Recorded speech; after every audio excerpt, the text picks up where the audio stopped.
Good afternoon, everyone, and welcome to the regular afternoon council meeting of Monday, November the 22nd.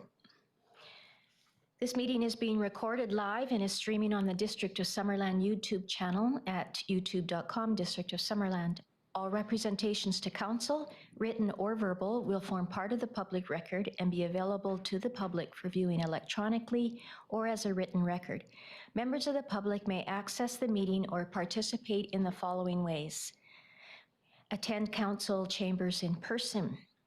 If you wish to do this, you can register in advance of the meeting by contacting the corporate officer at corporateofficer@summerland.ca to ensure there is enough space in council chambers. Secondly, you can watch the meeting live or recorded on the YouTube channel. You can request to speak during the meeting if you haven't registered in advance but wish to speak during the public comment opportunities.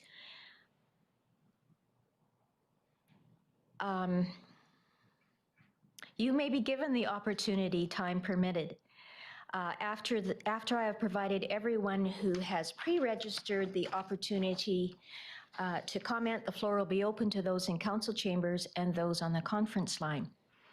The conference line can be accessed by dialing 778-907-2071 and entering meeting IDs 506-489-9374 and passcode 485186. Corporate officer, are there any late items? No, thank you.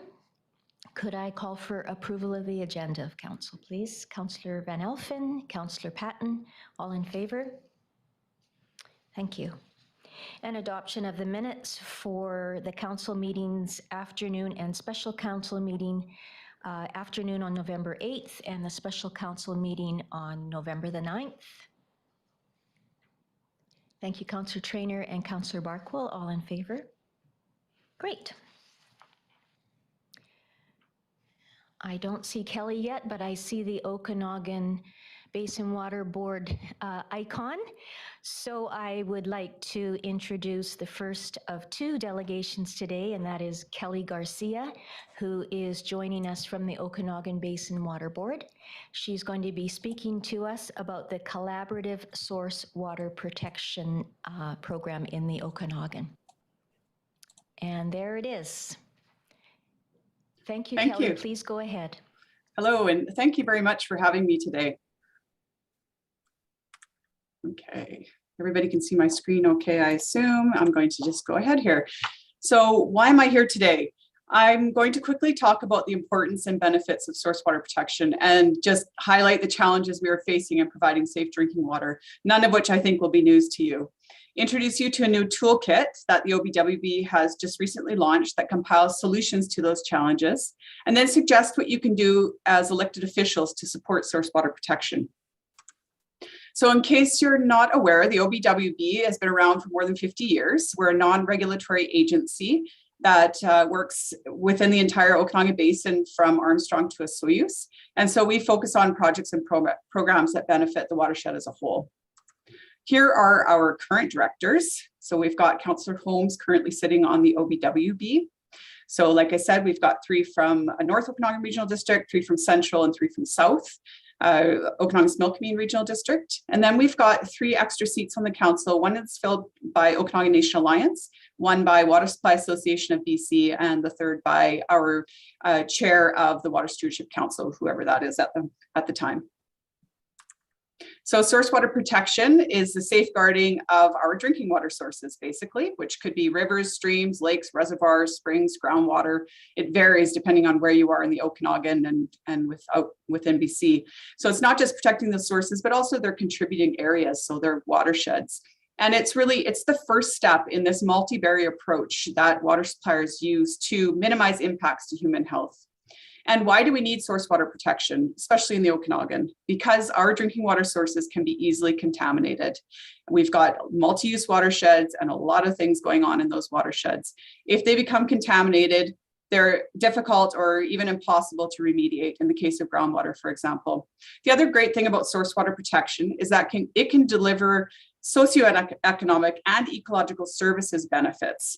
So for example, if you're restoring a riparian area in order to protect the water quality within that drinking water source, you're also having added benefits of habitat restoration and aesthetic beauty in the landscape, for example. So the challenge is, like I just said, multi-use watersheds, many different people playing, recreating, ranching, mining, forestry out there. So we've got a lot of different sources of contamination.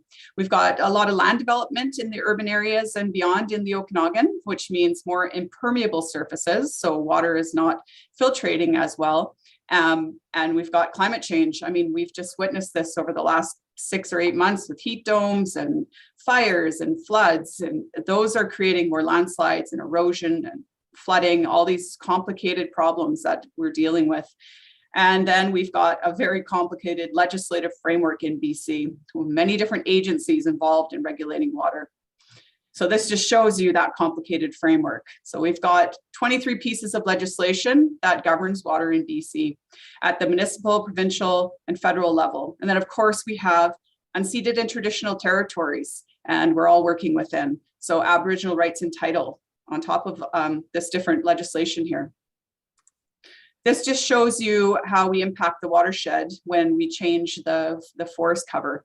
So on the left, the urban watershed shows you how quickly runoff can happen when we don't have that forest to buffer the precipitation that's coming in. So in a forested landscape, you have a very stable hydrologic cycle where you can just have these nice flows that happen, and the peak flows are attenuated in those types of watersheds. And this also shows you how when we're getting rid of these riparian areas, how our infiltration changes. So a natural shoreline, you'll have up to 50% of the water percolate and infiltrate into that shore, cleaning the water before it enters the watercourse. Whereas when we have a disturbed shoreline, a lot of that water is running off directly into the watercourses. And just to mention too, that at every layer, so whether it's in the upland watershed, the rural kind of mid watershed, or the urban watershed or the main stem lakes, we've got many different sources of contamination and challenges at every one of those watershed layers, elevation layers. So just to switch gears, that's just kind of an overview of challenges and issues we're facing. So interior health requires water suppliers as a condition of their permit to have a source water protection plan. That includes 2 components, an assessment and a response plan. And I'm pretty sure Summerland is either just undergoing their source protection plan or is planning on doing it soon. There was a lot of confusion about what was required by interior health. So a lot of water suppliers had done that assessment part many years ago, but had never really moved forward to that plan part, that response plan, which is the living document and really the really important part of a source protection plan. So that brought us to this toolkit. And a main reason for this toolkit was to clarify that source protection planning process in an effort to save water suppliers time and money. So we did a lot of research. We put it all into one nice document and onto a website so that you don't have to do that yourselves, and get everybody on the same page about what is involved in a source protection plan and make the regulators happy. So they're getting consistent plans across the board from water suppliers. It compiles and delivers best practices. It has numerous case studies, about 35, I think, that allows communities to draw on the successes and lessons learned of others. It talks a lot about jurisdiction and what local governments can do within their jurisdictions to protect water sources, even if they don't have jurisdiction in where their source is located, and teaches communities how to build awareness and gain support, both political and public support. So a quick shout out to the many, many people that were involved in this Source Protection Toolkit project, including some District of Summerland staff. Our funding came from the Ministry of Municipal Affairs, Interior Health Authority, City of Kelowna and City of West Kelowna, and the OBWB, and then just recently through the Healthy Watersheds Initiative.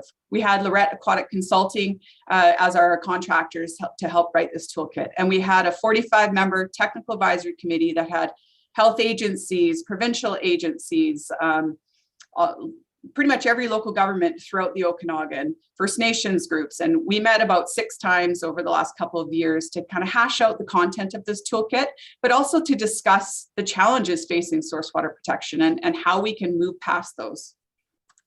This is what the toolkit looks like. So the first part of it, roadmap to source water protection, clarifies that source protection planning process and boils it down to 5 key steps in that process.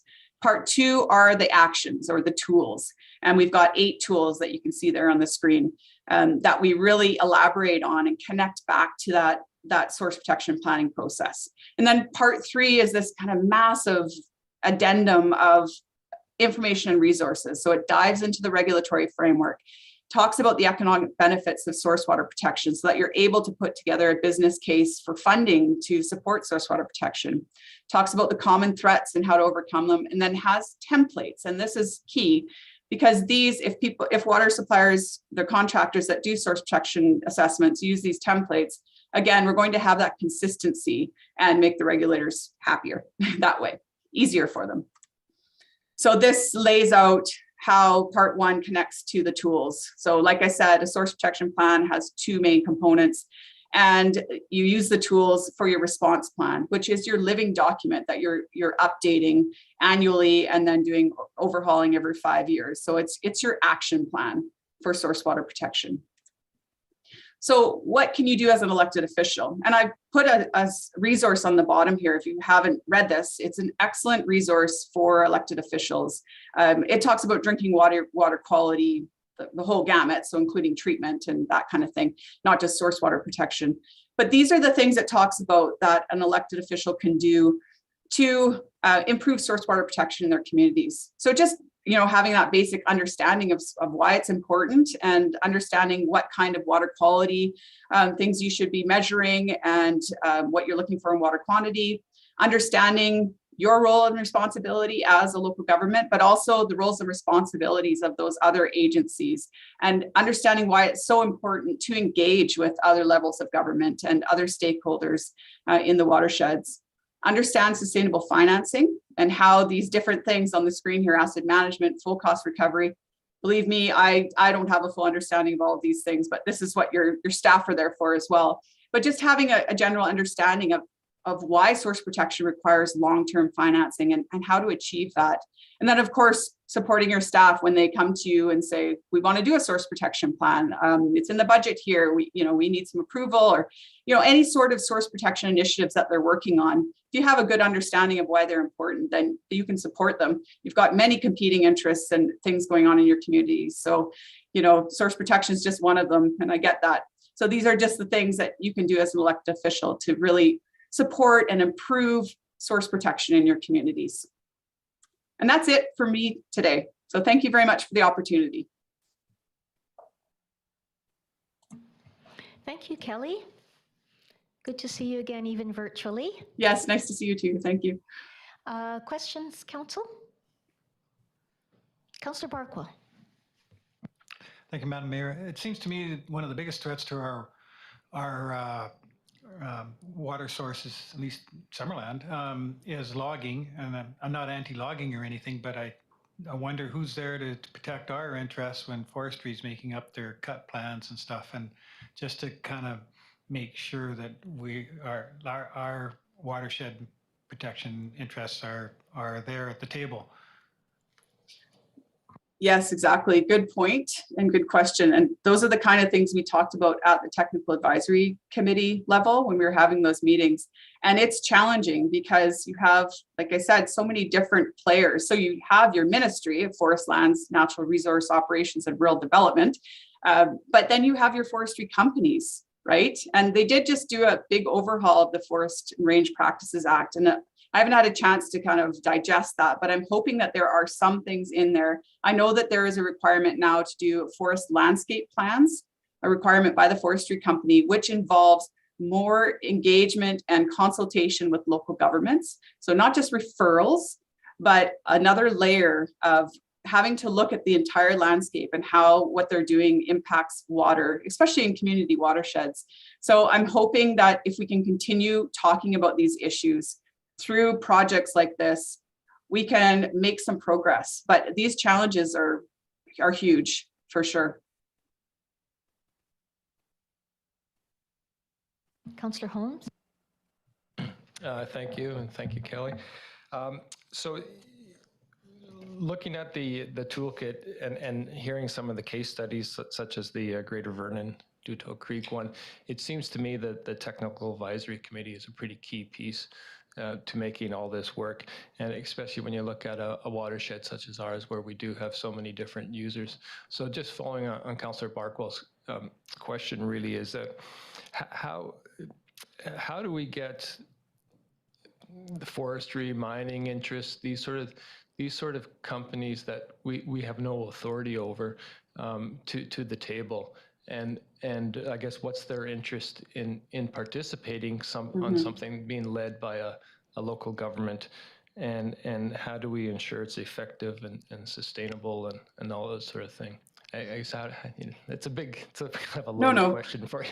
No, it's a good question, and I know that it's difficult, but a lot of these companies are actually participating now because they really have to in order to obtain their social license to operate, in a sense. So times are changing a bit there, where if they do get an invitation to participate on a technical advisory committee, they often do accept that invitation. So I believe you are just starting the source protection planning process in Summerland. And so there would be a technical advisory committee struck, as there is, say, in West Kelowna, for example. I participate on that committee. And so once or twice a year, they have meetings and they have their forestry folks in the room there with maps. And they talk about, everybody just gives an update about what's going on in the watershed. So West Kelowna talks about infrastructure improvements and things they're going to be working on. And there's the forest or the ranching ministry, FLNRRD, but they have the ranching branch. And then there's like Rob Dinwiddie's there usually. And then the forestry companies are there. And plus, I know that the ranching community also has annual meetings. There's a lot of meetings going on. And that's another reason why this project I thought was good, is because we kind of need to have a bit more consistency and fewer meetings, and have one big meeting with those players in the room.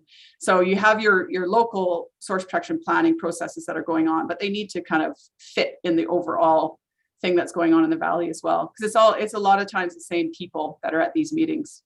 So I think it's strike your technical advisory committee, know who to invite, and I can help with that because, like I said, I sit on quite a few technical advisory committees up and down the valley, so I can help connect you to the appropriate players if your staff don't know who they are, which they probably do.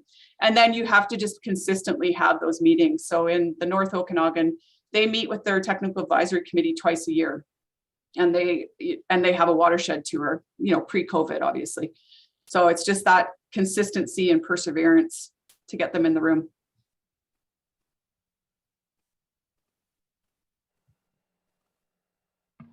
Any other questions? I just have one, Kelly, and it has to do with your webinar series. Are those being recorded and posted on your website? Yes, they are. Thank you for bringing that up. So we've had, it's on sourcewaterprotectiontoolkit.ca, and then there's a webinar tab. They're all there. Great. Well, I don't see any more hands raised, so I'll thank you, Kelly, for taking time out of your day to bring us up to date on the source protection toolkit. Thank you. Thanks again. Okay, bye-bye. Bye for now.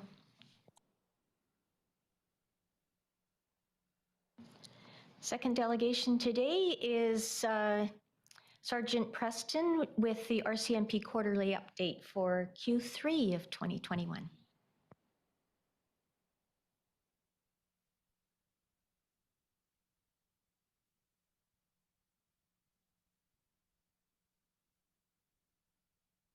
Click the button there. Thanks again for having me here today, Madam Mayor and councillors. I just wanted the purpose of me being here today, I would like to go over our budget resourcing situation, also identify, just sort of highlight once again our priority issues and initiatives that we do have, and then also to go through the quarter 3 statistics on certain crime types. So our budget as we are right now, we're currently sitting at 57%, which our benchmark is 58%. So although we're under budget right now, it is something that for me experiencing that we're typically a lot lower. So one of the things that I've noted is our overtime expenditures is at year to date for this fiscal period is 75,535. Reason for that, if I get into the resourcing, is our resourcing, we should be at 9 and we're currently at 7. During this particular quarter, we were at 6. So, and of course, July, August being our busiest months, it was quite challenge doing what we do during this time on those kind of limited resources.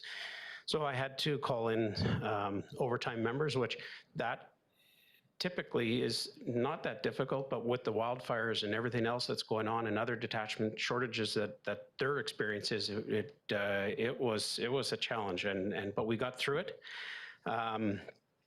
If we get into our calls for service, actually, you know what, first off, before I get into calls for service, I'll just sort of highlight the priority issues that we have for the 2021-22 year. And that's in no particular order, but it's traffic and speeding, crime reduction in terms of property crime, increasing police visibility, and bylaws. So with our files, with our calls for service this quarter, we're at 939, and that was actually 5% reduction compared to the same quarter in 2020. But what's hurting us is that calls for service in general that's increased from the year to date. So right now we're at 10%, and I think in quarter 2 we're at 23% increase and 20% in quarter 1. So we're going in the right direction. We're dropping it down. It is at 10% now. So even though when we look at the 939, I think the reason for the decrease in calls for service this quarter compared to the last quarter is probably just our resource numbers. Our resource numbers are down. That means a lower number of proactive type investigations that the members would have gotten themselves into. So it's only, like I say, it's only 5% reduction, but the reduction definitely helped if we were to look into the property crime part of things. The very bottom of the percentage change from 2020 to 2021 was only 1% increase. Much better than when it was before. Year to date, it's still at 19%. I think I need my glasses here now. 19%, but the increase, the 1% definitely helped because in quarter 2, we were at 36% increase for property-related crime. Property-related crime, I can say quite confidently that those numbers are going to stabilize and they're going to get better. We do have an individual that was incarcerated September 29th, and that individual accounted for much of the B&Es and property crime, even though they're not necessarily, I think this particular individual was 23 files that they're documented with this particular individual, but this person is incarcerated. So for the next quarter, I do anticipate the numbers going down.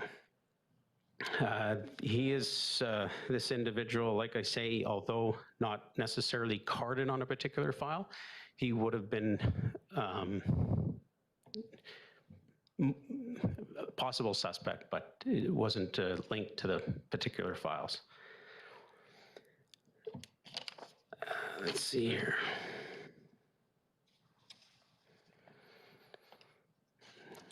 The crime against person, violent crime files have increased. That's what it is, something that's difficult for me to comment on because we're going from, you know, whether it's domestic violence or anything like that, it's hard to gauge or predict either a reduction or an increase. So, but overall, we're year to date, we're at an 18% increase. But increases, like I say, I would say when you have an increase of calls for service, you're going to have an increase in everything else. So that's kind of to be expected.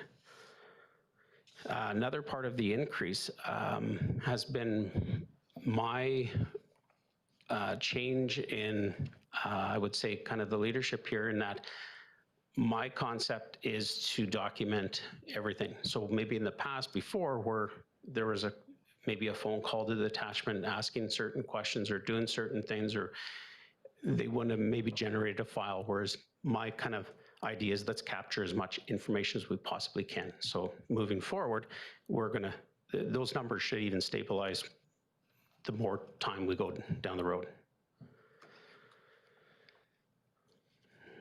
And that's, Are you able to take a question at this point? sure. Councillor Trainer. Hi, you had mentioned that a person was arrested and that person was likely related to quite a few property crimes. When you talk about property crimes, do you mean like smaller crimes, like breaking into a vehicle or breaking into a home? Yeah, it includes auto theft, bicycle theft, break and enter, business, residence, or other, mischief to property, theft, other. So Something that a single individual could commit. correct. The reason I'm asking is just because down where I live in Trout Creek, we've had quite a few thefts over the last while, but these are more like bigger items, like trailers that are stolen in the middle of the night and vehicles. I'm just wondering if he would be, or he or she would be related to that, or if that's a whole other issue. That particular person, I would probably say isn't linked to that. Okay. So. Okay, and are you seeing an issue with bigger items stolen in Summerland? Not really. I mean, if you think bigger, if we talk auto theft, I mean, just this quarter, we were a 53% increase. So it does fluctuate from quarter to quarter. And that's one thing that we looked at. We don't want to, I don't want to focus too much on these numbers, because when they do get, when you look at the 300% increase of break and enter other, that's going from 1 file to 4. So those numbers are just going to jump and look big when we're talking about 1 or 4 files. So Okay. in a 3-month period. Okay, thank you. The one thing I did forget to mention, and when we talk about our budget, we talk about overtime expenditures.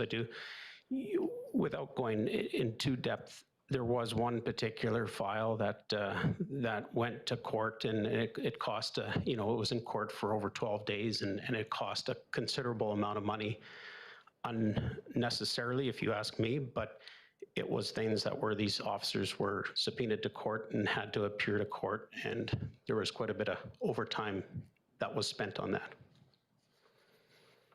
Councillor Carlson has a question. Those are taxpayer dollars.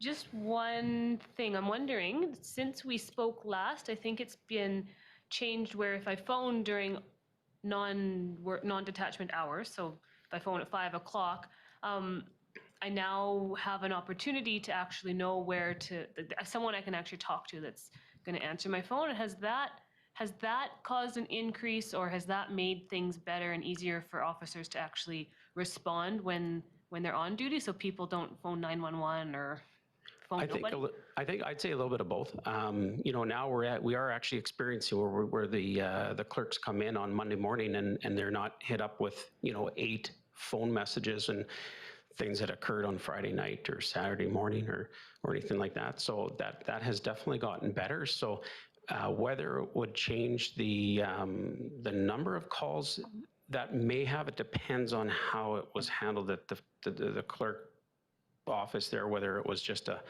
because as soon as it goes to dispatch, as soon as they hit that number to go to it's a file generated.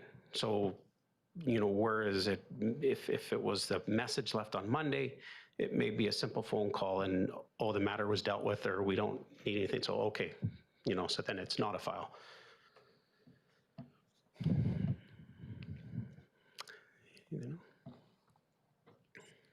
Thank you, Madam Mayor.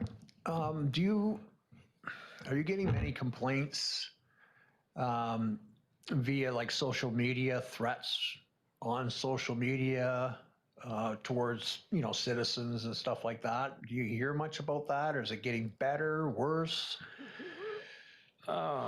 Social media is something that we, you know, we try to avoid and not get too caught up in it. It's definitely not fact-based or anything like that, so people can seem to just say what they want. So there is definitely, you know, there's the criminal harassment, there's the harassing communications, and sometimes threats that we do investigate. So they are a real thing now, so. I am going to ask that we let Sergeant Preston finish his presentation so that he's not answering questions that are answered later in his. No, I'm done. So Oh, you're done. any questions? Perfect. Councillor Carlson. Thank you, Madam Mayor. I'm just wondering if Summerland has a currently is operating the Citizens on Patrol. I know that it had sort of fallen away and then was ramping up again. I'm just wondering if they're currently active, and if not, whether there's maybe a plan to reach out to some folks who seem to be quite keen on helping keep our community safe to make that happen. Yeah, there still is the Citizens on Patrol, but whether how active they are, and it's usually, it's not run necessarily by me or the detachment. It is, you know, it's out of, I think, Penticton. There's an individual that kind of oversees it all. But they use our detachment to conduct their meetings and all that, and we assist them whenever possible. But yeah, because of COVID, it's pretty much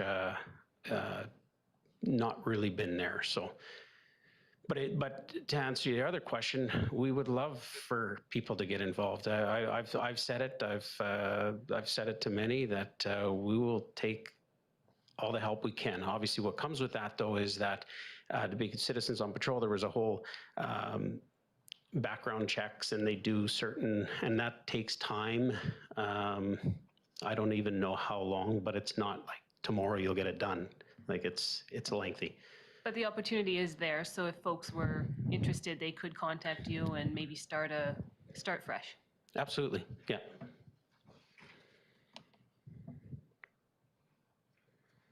Councillor Holmes. Yes, thank you. So one of your priorities for the coming year is traffic, you said. So I'm just wondering if you could elaborate a bit on that, on what exactly that covers. And also connected to that, Superintendent Hunter was saying about how we can probably expect a lot more traffic coming through on the highway here, because with the Coquihalla closed for the foreseeable future, all that traffic will be coming through Penticton, and then I guess by extension up through Summerland. So does traffic include the highway, or is that, and can we expect to see extra resources? As Superintendent said, there would be on Highway 3 up through here as well. Yeah, I'm definitely watching that very closely and monitoring the situation, and we are in talks and communication with the Sergeant Ryan McLeod, who does head up the BC Highway Patrol. So we are, I haven't really seen anything that's been like an increase in traffic, but traffic complaints, if it is in our area, it does come, even if it's on the highway, does come through us. So, I mean, traffic's consistently approximately about 10% of our calls for service. So in this particular quarter, 110 calls for service. So that would be vehicle speeding, swerving all over the road, impaired, that kind of thing. That I think even accidents might be, no, I think accidents are separate, but typically, yeah, obviously we encourage, there's media releases all the time that encourage people to call in unsafe drivers, and so we get those quite a bit. Now, sorry, trying to think if there was anything else. Just with the expectation of added traffic on Highway 97 coming through Summerland because of the closure of the Cogue, could, you know, do you think we'll have some extra resources for? Well, I have, like I say, monitoring it closely, but then when we look at July and August, and of course in our really busy summer months, and we were managing on 5-6 members, we are up to 7, and you know, there's no foreseeable vacation times, et cetera, and all that. So typically the call volume drops, so we should be able to manage that. Obviously, if it comes to the point there, we do have our traffic services or our BC Highway Patrol members. There's 3 of them that do start and end their shifts in Summerland. So that obviously helps us, and they do quite a bit of work here too, so.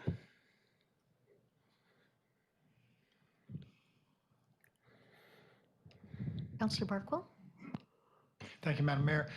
You sort of touched on this. Staffing is down to 7 from 9. What does the future look like for staffing? Are we ever going to have a full complement or? Not good.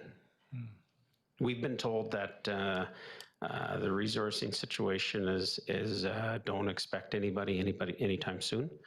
And I did manage to get 2.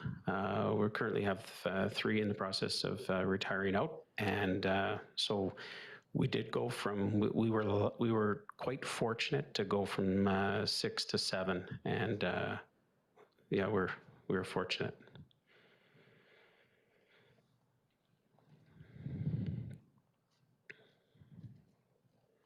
Any other questions, Council? Okay, thank you, Sergeant Preston, Okay, thank for you. the update.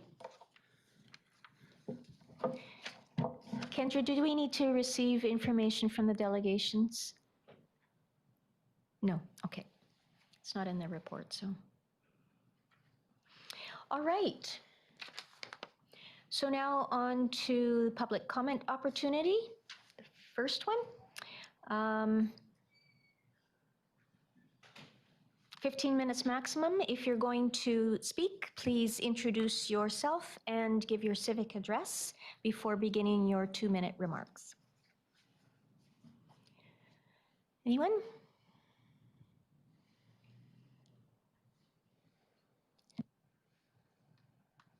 We do have Brian Wilkie registered to speak on Zoom. Thank you. Brian, if you could unmute, perfect. Please go ahead. Thank you very much, Madam Mayor. I'd like to speak about the solar project. I have just 6 brief points. I think the district of Summerland is too small to take on a project of this size. We have much better places to spend our limited tax dollars, like our infrastructure of roads, vehicles, and perhaps even better salaries for elected officials and staff. We'd be much better off using the land that they're going to use for this solar project for houses, which would generate more revenue for the district. And it's been my experience that most projects of this size, including the solar project, they always have cost overruns. Sometimes 2 or 3 times they have cost overruns. And I suspect that this project will be no different than any of the other projects. And when this project is over and done, we'll be alarmed at how much money we've actually spent on this investment. And I suspect that I worry, I guess, that the residents of Summerland will remember this project when it comes time to the next election. I don't know, but it just has not been, it's just the wrong project for Summerland. Thank you very much for allowing me to speak. Thank you, Brian, for your comments.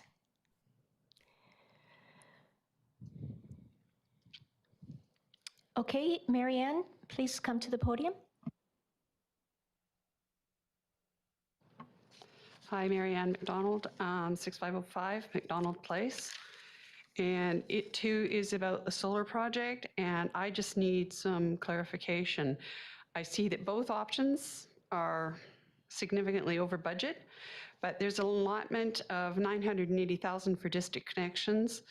And I want to know if that's over and above the dedicated $947,000 that was set aside for the budget, or from Summerland for the project.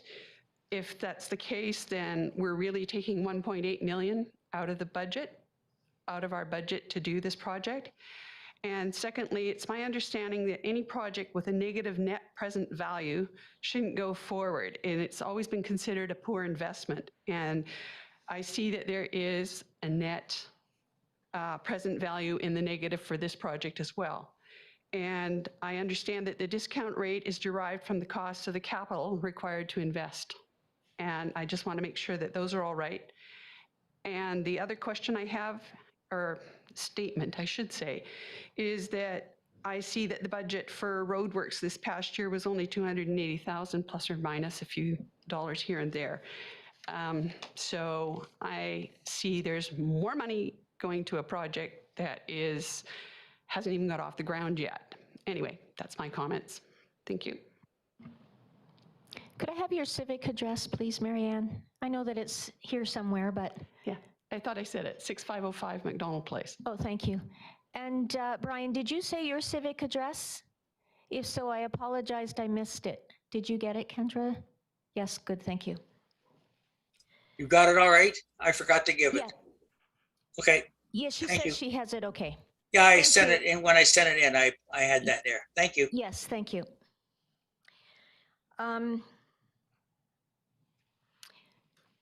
Okay, so we won't be responding to your questions at this point, but certainly they may be asked and answered in the upcoming presentation. So thank you, Marianne.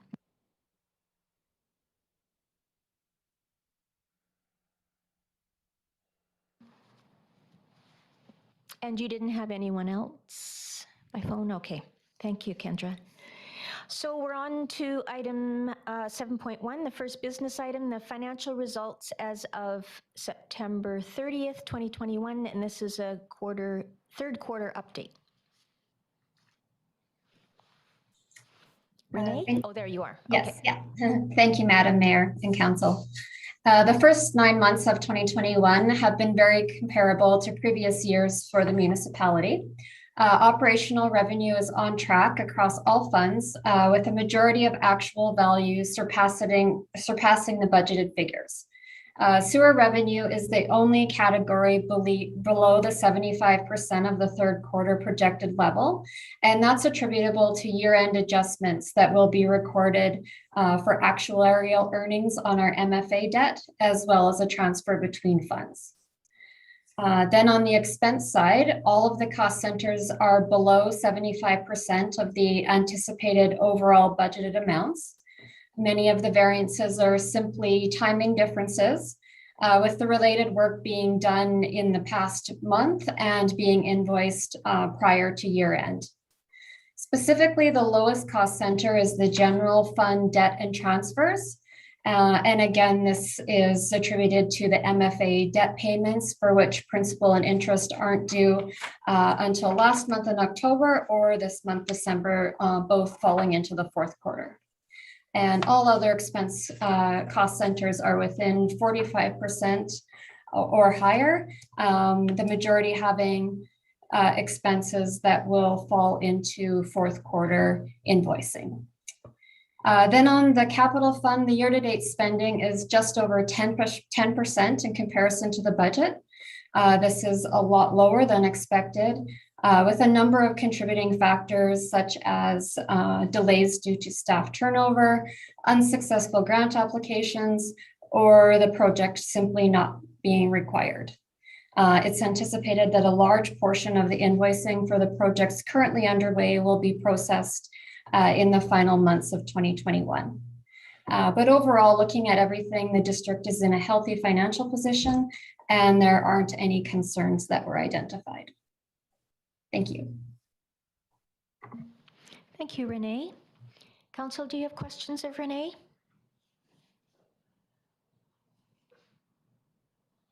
Okay, no questions. Thanks again. Thank you.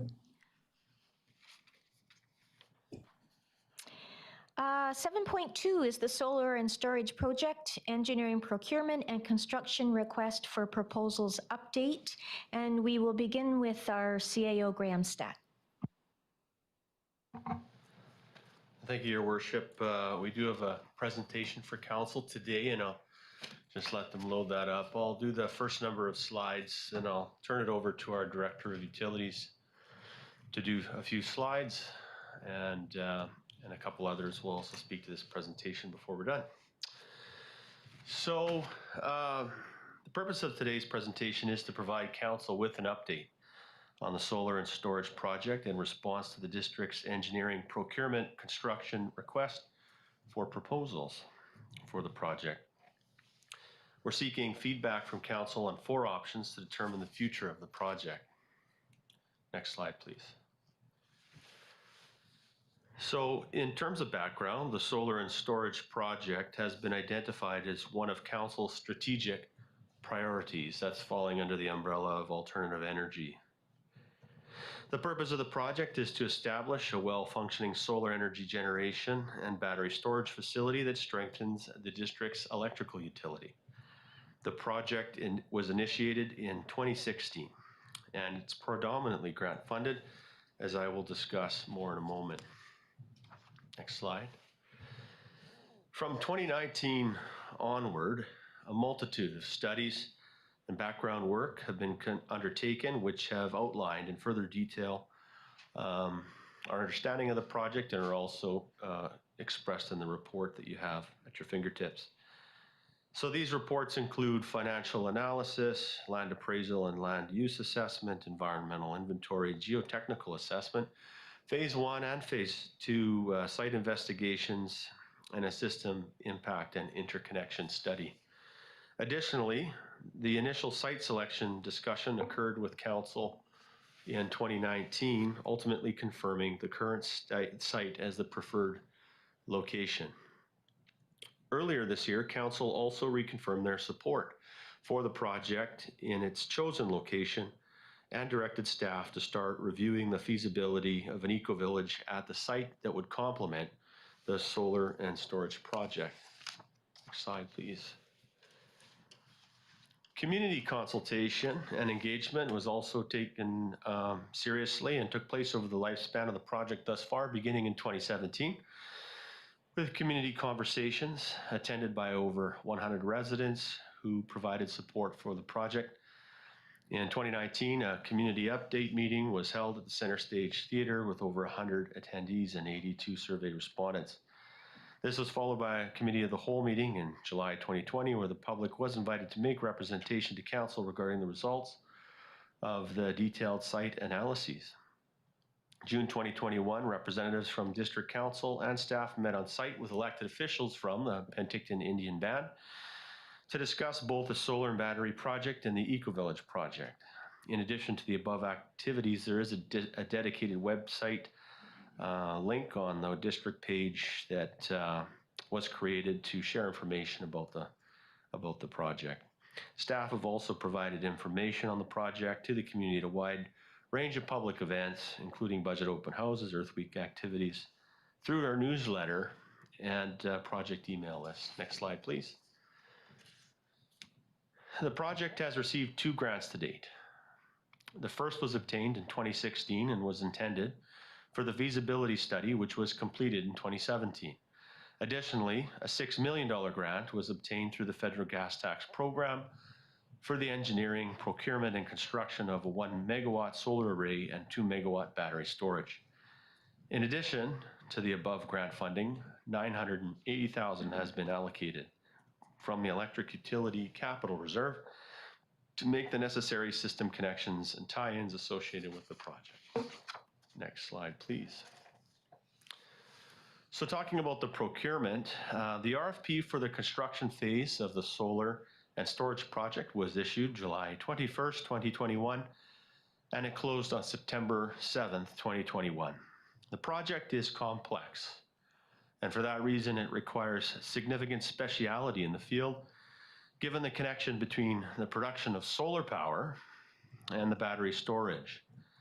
To ensure the project's success, in consultation with ATCO, who is our owner's engineer on the project, the district required that bidders on the RFP, first of all, demonstrate that the lead or primary proponent has completed either a 1 megawatt DC solar or 1 megawatt hour battery energy solar system, sometimes referred to as the BESS, battery energy solar system, within the last 5 years prior, and that the lead or primary proponent and one subcontractor have the combined experience of both a 1 megawatt DC solar and a 1 megawatt hour BESS within the immediate 5 years prior.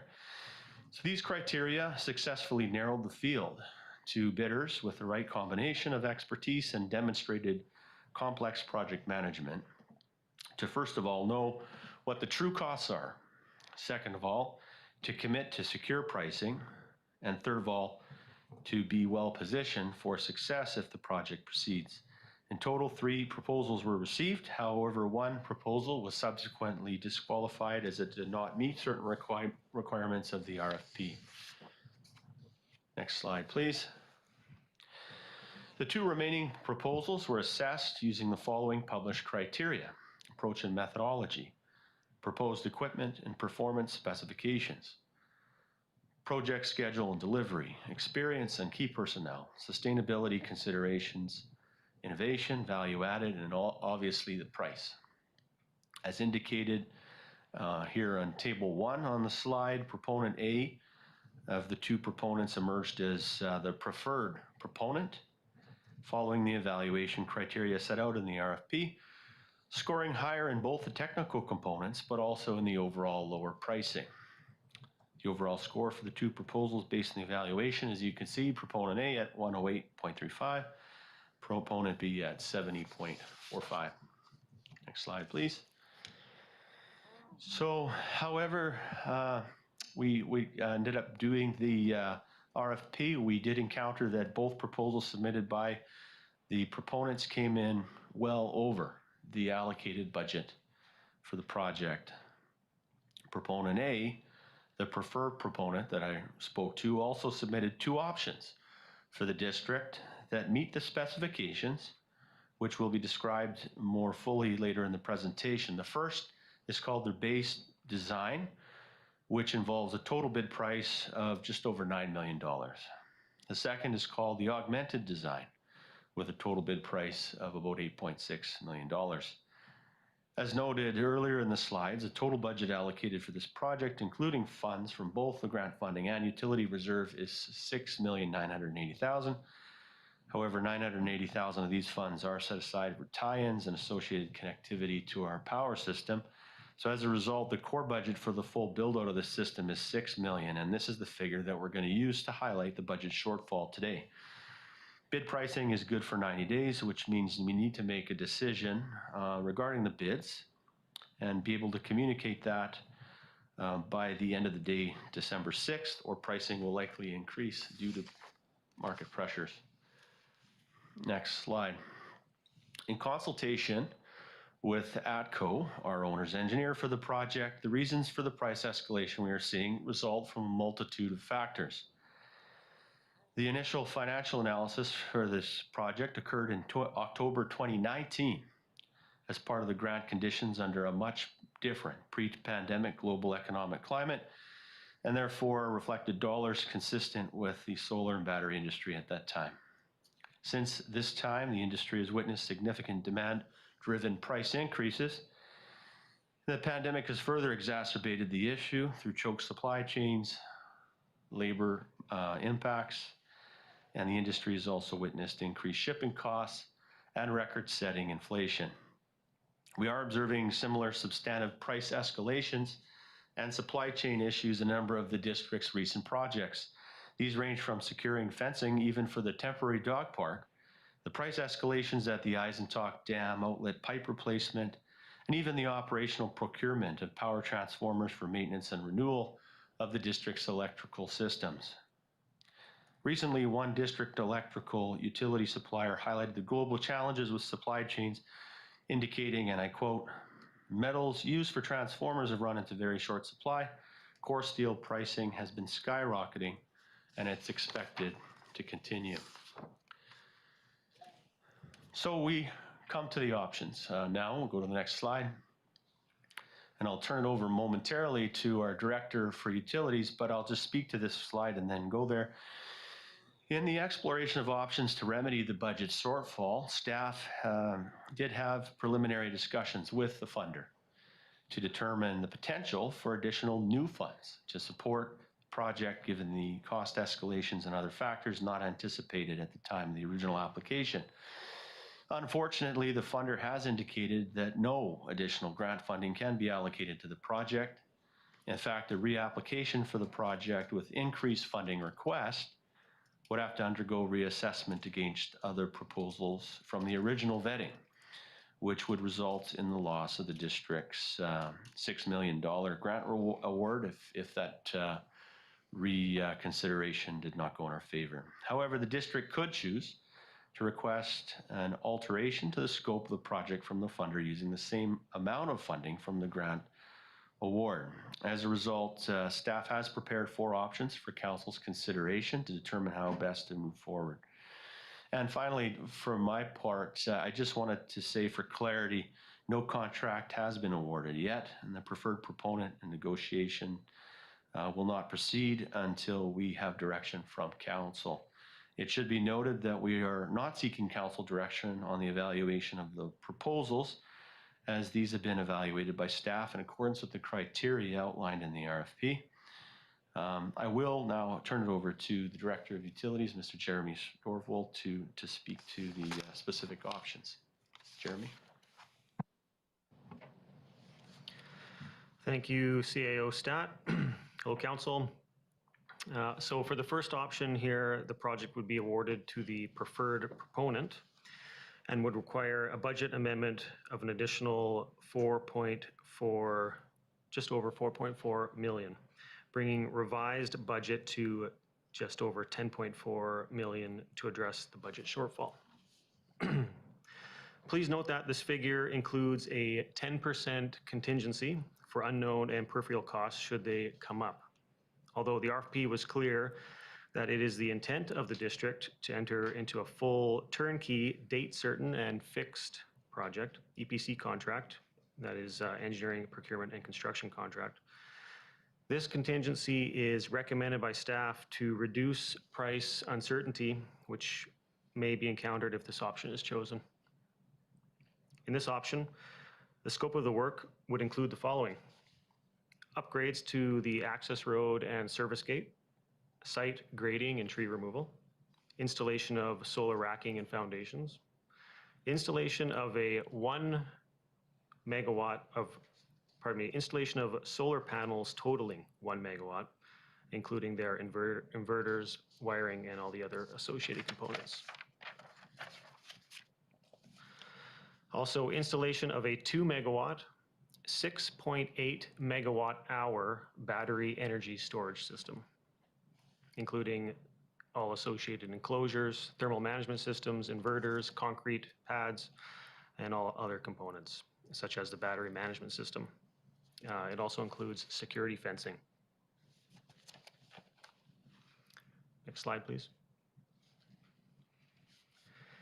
In this option, the design includes a BESS that is large enough on the date of commissioning to accommodate for battery degradation over the entire life of the project, so as to meet the district's and the funder's specifications. As a result, there is more capital outlay in the beginning of the project, which has corresponding effect on the anticipated internal rate of return, which will be discussed later on. The district budget impact of this option is shown in Table 2 of the report, which is on page 6 of the report, and is also here for ease of reference.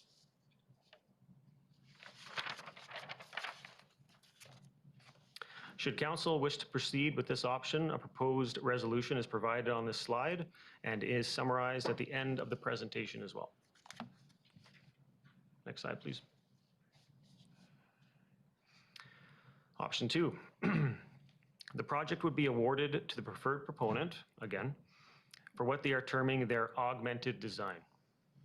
This option would also require a budget amendment, but it is slightly less than option 1 and comes to an additional 3.8, just over 3.8, almost 3.9 million, bringing revised budget to 9.8 or 9.9 million. Again, this includes a 10% contingency for unknown and peripheral costs should they come up. We call this the pre-augmentation budget, as it is the money needed now and does not include funds when we actually do the augmentation 10 years from now. In terms of the scope of this option, the project would proceed with the same overall vision as outlined in option 1, but the BESS would be initially sized at 5.4 megawatt hours. The technical performance requirements would still be met, and there would be some upfront capital cost avoidance over option 1. Battery degradation would be managed by adding batteries at the 10-year mark. The cost to install the batteries at the 10-year mark is estimated at $605,300, which is shown at the bottom of the table there, or close to the bottom. That brings the revised total prospective project budget to $10.5 million, which includes money that would be required at year 10. To be clear though, as part of this option, a budget amendment would not include these costs as they would be incurred 10 years from now. Table 3 in the report is reproduced here for your convenience, and it's on page 8 of the report. Next slide, please. Should council wish to proceed with the option, a proposed resolution is here, which again is summarized at the end of our slide deck along with the other options.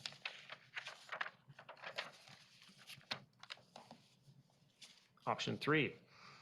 Option 3 entails terminating the current RFP based on the overages on the bids received.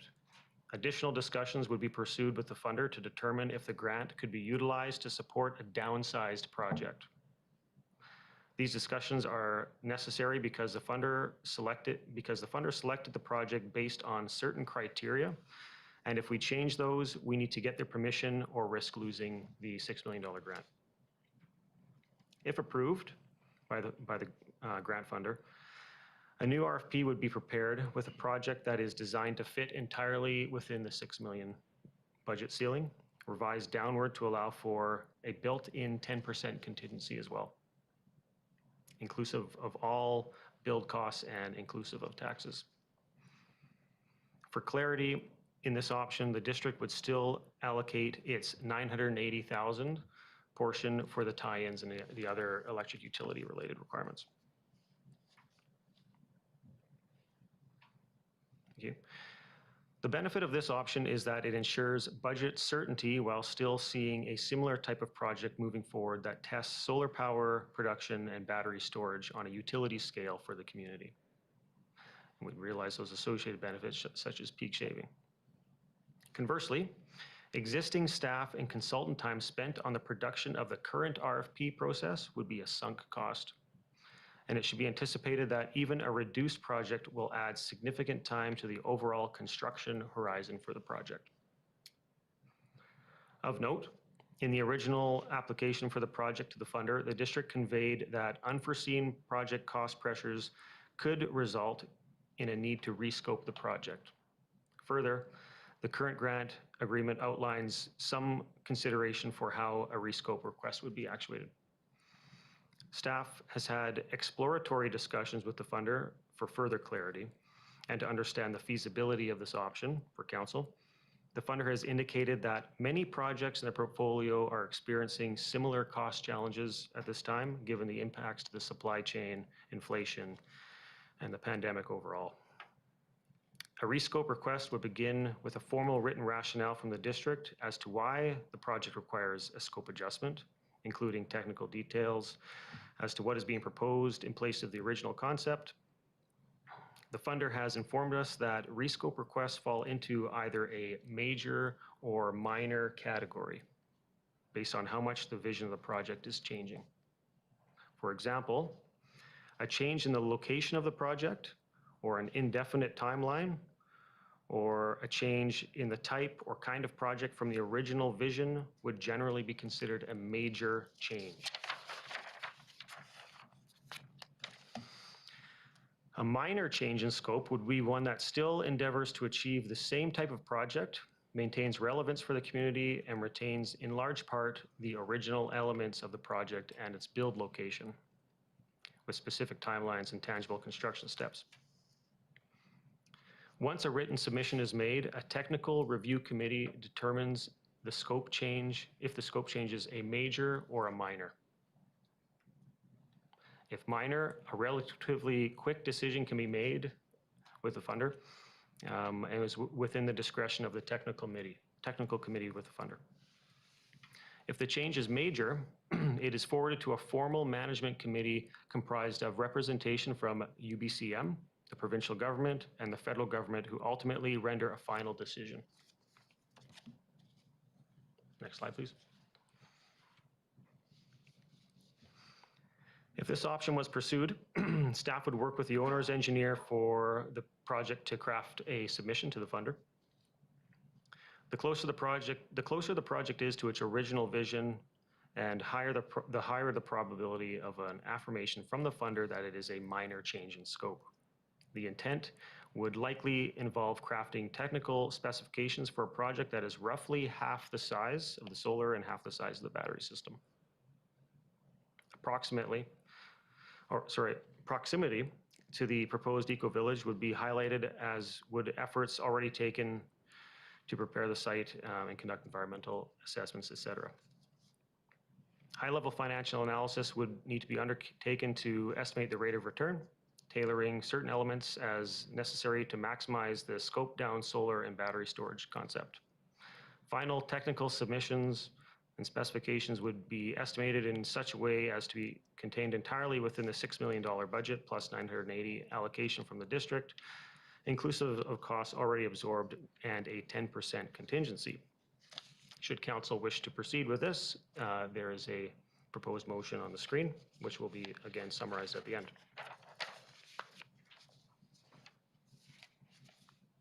Thank you.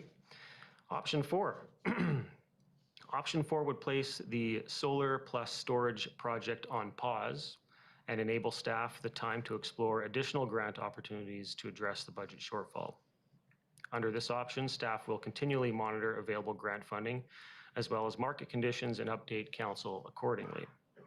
Formal notice will be given to the funder that the project is on hold and that the timeline committed to is unlikely to be met, which in turn may result in risk to the original grant award. Communications would be crafted in such a way as to explain the situation to residents and to describe the intentions of the district.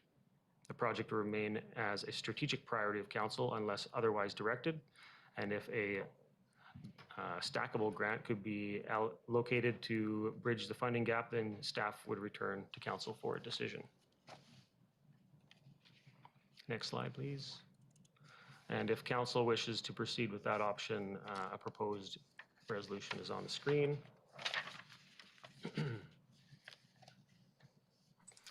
So at this point, we will discuss economics of the two available EPC bid options. Matt Wright, supervising engineer at ATCO, will walk us through the analysis. And Matt, if your microphone is on, you can go ahead. Thank you, Jeremy. This table provides a side-by-side comparison of the financial analysis done in 2019 by Fractal and the two bid options Jeremy just reviewed. Fractal used a proprietary algorithm to calculate the IRR and the payback. Those calculations were based on a 20-year life of the BESS system and a 35-year life of the solar PV system.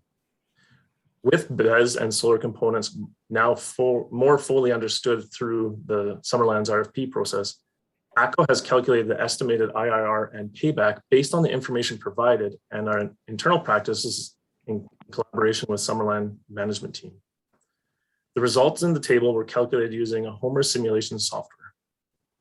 The software is used to support ATCO's business analysis for some of our renewable facilities and is an industry standard tool. The modeling was done over a 25-year period, which I said is common, and we've used that at ATCO as well. The life of the BESS and the solar PV system will likely continue past 25-year point following the degradation curves of those assets. It should be noted that our analysis does not include a battery augmentation at year 10, as the software cannot accommodate that level of analysis. Our view is that the price of batteries and economic conditions are difficult to predict at the year 10 point. I would like further to note that this is only a simulation. Real world conditions and how Summerland operates and maintains the system can greatly affect the battery life and performance. I'd like to bring your attention to the first column of the table. The capital cost of the batteries and solar system are the first two rows. The next row shows the operations and maintenance costs. Note that the O&M costs are a year-by-year average. Below this row, we have a simulated internal rate of return and simulated payback. Following the columns for your comparison, we have shown that the estimated Summerland Commission, for your comparison, we have shown the estimate Summerland Commission fractal to complete in 2019. Next column shows the base design, which, as Jeremy mentioned in his slides, for a 1 megawatt solar, 2 megawatt battery with 6.8 megawatt hours of energy BESS system.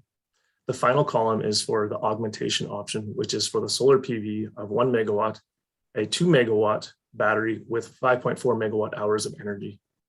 I note that the 2019 analysis, which shows an IRR of 29.68%, while the base and augmentation options were with their escalated pricing are estimated at 6.08% and 7.16% respectively. This results in an estimated 13.3 and 12.1 year payback. Thank you, and I'll pass it off to the Summerland CFO for the next slide.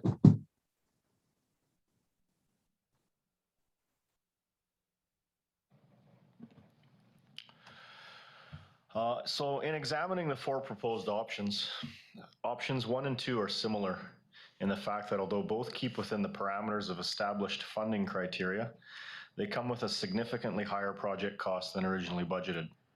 Options 1's calculated budget shortfall is $4.4 million, while option 2's calculated budget shortfall is $3.9 million. Council could choose to fund these shortfalls through one or a combination of the following suggestions. The first suggested funding source is to utilize electric capital reserves. The proposed 2022 to 2026 electric capital budget will be reviewed and deliberated by Council tomorrow, November 23rd, starting at 9 a.m. The proposed budget includes $18.7 million in capital projects over the 5-year period, including this project. Reserve levels at the end of 2026 are projected to be $2.1 million. Council may wish to allocate the full amount of projected reserves to augment the calculated budget shortfalls for this project. Should Council choose this approach, there will still be a funding shortfall between $2.3 and $1.8 million, depending on which option Council chooses. Full utilization of reserves is not recommended by staff, as it would leave the district in a position where if an emergent situation were to arise, we would potentially not have the required funding to address it. So an alternative approach Council may wish to consider is to allocate a portion of the reserves while leaving a portion in case of emergency. The second suggested funding source is to postpone approved capital projects. Council could resolve to postpone or defer capital projects within the approved 5-year capital plan in order to free up enough reserve funds to fund the budget shortfall of this project. This approach, if done without any additional funding solutions, again, is not recommended by staff, as although it may fund the budget shortfall, it could leave a significant gap over a 2 to 3 year period where there'll be no funding to do any additional projects. The third suggested funding source is debt financing. Council could resolve to fund all or a portion of the budget shortfall through debt. If Council chooses to move forward with debt financing, the district will be required to follow the provisions of the community charter to ensure the process is legal and provides residents with an opportunity to provide their input. The borrowing process is extremely prescribed and detailed and can take up to 3 to 6 months to complete in its entirety, which would add to the overall timing of the project and could potentially result in additional cost increases due to procurement challenges being seen in today's environment and discussed earlier in the presentation. One key item to note with this process is that should Council choose to utilize debt financing, voter assent is required and can be obtained through either an alternative approval process or a referendum. Now, there are numerous debt borrowing scenarios that could be presented based on options 1 and 2. One scenario as presented in the Council report is based on borrowing $4.472 million at an estimated interest rate of 2.5%. A 20-year borrowing would require an estimated electrical rate increase of 2.3%, which works out to about $38.41 annually to an average customer that uses 900 kilowatt hours a month. A 25-year borrowing under the same terms would require an estimated electrical rate increase of 1.95%, which would cost the average customer $32.57 annually. Next slide, please.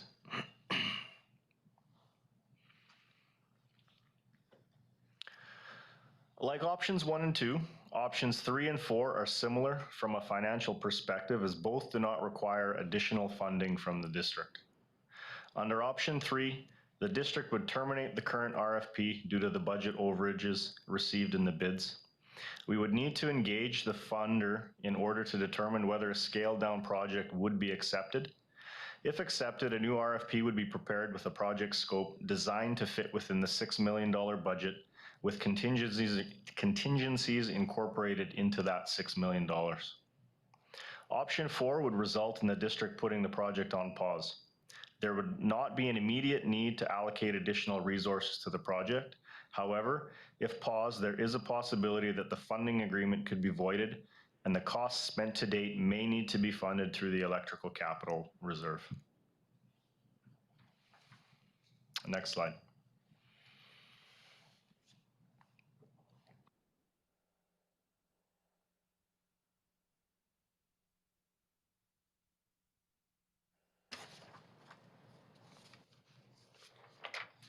Any for slides? Is that it? One more, there we go. Yeah, thank you. So that wraps up our presentation, and we've just put the last slide up here in terms of the summary of those motions. Depending on which of those 4 options council may wish to explore further, of course, time for discussion and certainly take any direction or other consideration from council at this time. Thank you very much.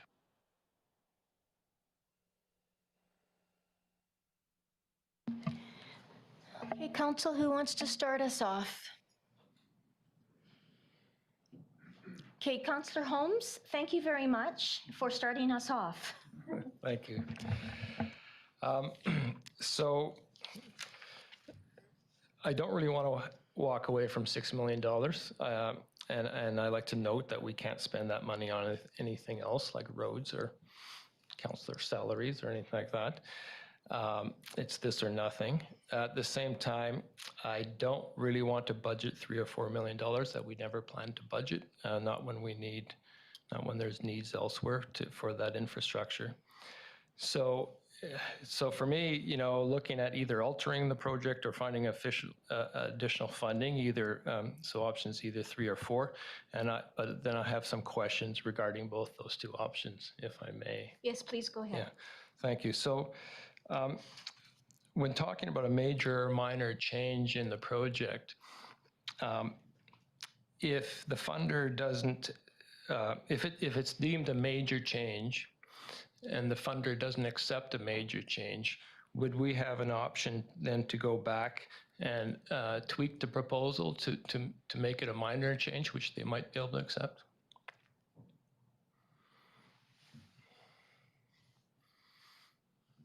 Thank you. Through the mayor, Councillor Holmes. I think we would have to explore that a little further with the funder to see if they'd be willing to do some back and forth in that regard. But based on the level of collaboration that we've seen from them, I suspect that that's a possibility. Yeah, I think that's key. I think there's going to have to be some back and forth there to find some common ground, and I would hope that with the world we're in right now, that the government would be accommodating. So I just note that under option 3 in the report, a new RFP would be prepared for projects that's designed to fit entirely within the $6 million budget ceiling. I'm just wondering if you could explain, if got an explanation about what that means exactly. I mean, wasn't the last one designed to fit entirely within the $6 million? And how do we make sure the same thing doesn't happen? Thank you, Councillor Holmes, through the mayor. Yes, the original amount was expected to fit within the $6 million. Actually, we expected to have a little bit left over, but of course, market has totally changed now. So what we'd likely do is we'd speak to some of the proponents. We may speak to some vendors, get some budgetary pricing together, have as many conversations as we can with those in the industry, see what they're expecting for the next year. And we'd be working with our owner's engineer to come up with a scope of work that would fall within the 6 million. We may word the RFP such that it's more focused on the price point that we have for budget instead of the specifications. So we throw down our specifications and say, this is what we'd like to see. However, this is our budget ceiling. So there's some strategy that way, but we'd effectively be talking to industry and coming up with a scope of work that we can fit within. Just to follow up on that then. So, yeah, one thing I noticed in the last RFP, you know, it said it wasn't disclosing the budget, but I think anybody who could read a press release, you know, knew exactly what our budget was. And so can't we, rather than go out and ask how much for a 1 megawatt solar, 2 mega storage, can't we go out and ask what can we get for $6 million? Yeah, through the mayor, yes. Yes, we can do that. We can word the RFP such that we're focusing more on the budget pricing than the actual specifications. So, yeah, Okay. Definitely an option. All right, thanks. That's all for now. Councillor Carlson. Thank you, Madam Mayor. Thank you for all of the options in the presentation. I agree with Councillor Holmes. I think that what we need to think about here, though, is the goal of this whole project and the entire reason we're even continuing this conversation that started, I might add, 6 years ago when battery storage was still this new concept and a new thing, was to strengthen the district electrical utility. Those words are on the presentation.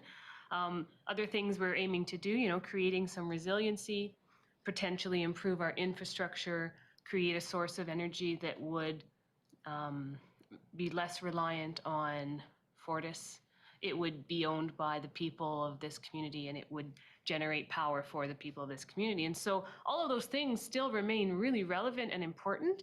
And I think that within any revision of what it is and request to change the scope of work, I think all of those things are still key and critical to making something like this potentially still happen.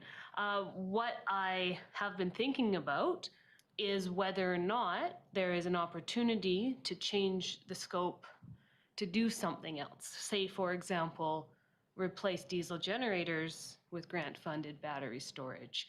Whether we can tie into our grid in a different way so that we are still receiving and creating a different kind of resiliency while actually reducing our greenhouse gas emissions, which we've had this conversation as well. Perhaps there are ways that battery generation and this new technology can fit into that. And I guess the question is, would changing the scope of this in a different way be worth taking that risk to ask for a change of what it is that we're doing? Or would that be too far out there, and maybe it would be very unlikely to keep that 6 million or less than 6 million if we wanted to ask for less? Graham? Thank you, Madam Mayor, and through to Councillor Carlson. It's hard to say exactly what the risk would be to that 6 million, or if we were trying to keep that whole 6 million. But it was clear to us in our exploratory conversations with the funder that they are willing to entertain scope changes. If we do something significantly different of the nature that you're talking about, I suspect it'll become a major scope change and go to the management committee, take a bit more time. But they do also still have the ability to approve a major scope change. So just because something is a major scope change doesn't mean that it won't be allowed or be funded. But it would take a little bit more time. It would go to their management committee.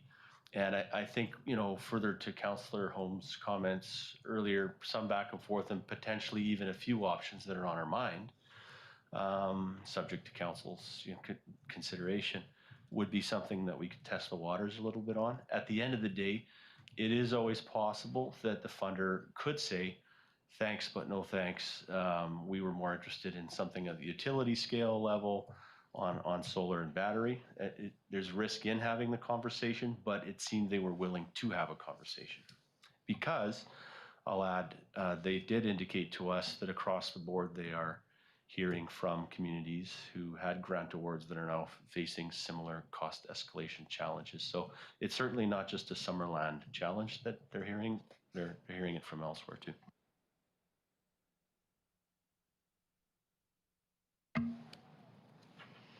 Thank you, Councillor Carlson. Councillor Van Elfen, and then Councillor Patton. Thank you, Madam Mayor. And now for something totally different.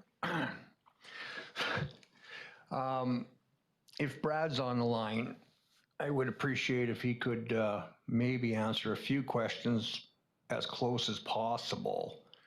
With the Eco Village, rough idea on how many buildings, houses, approximately?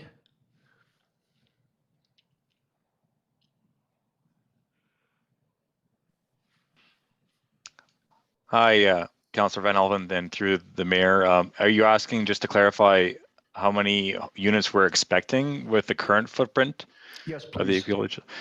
Well, we really don't know yet what total number of units we're going to be having for the Eco Village project, because we haven't completed the design process where we want to talk about the form of density that we want to see on the Eco Village footprint area. The previous feasibility plans that we've done were just single family housing, and that's definitely what we've heard from council before, is that they're to consider a mix of housing units, and that type of information will probably be brought into our design charrette process, which we're having next week on Monday. And so to come up with perhaps more definition around how many units we can expect for the Eco Village project. Okay, thank you. So if, for say, the solar project didn't go forward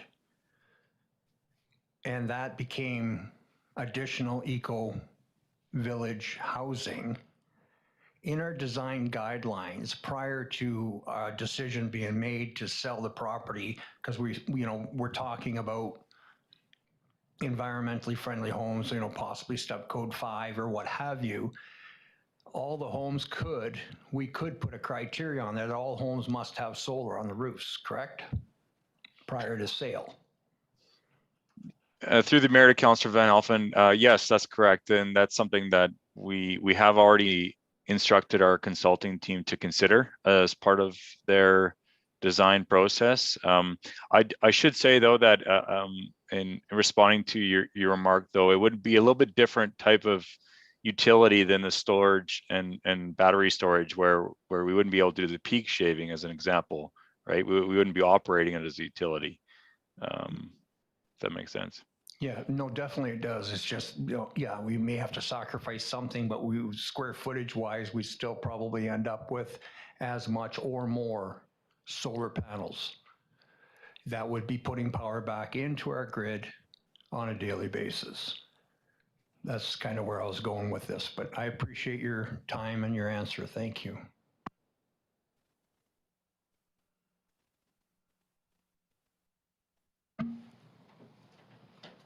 Thank you. Councillor Patton. Thank you, Madam Mayor. I too want to agree with my colleagues that I cannot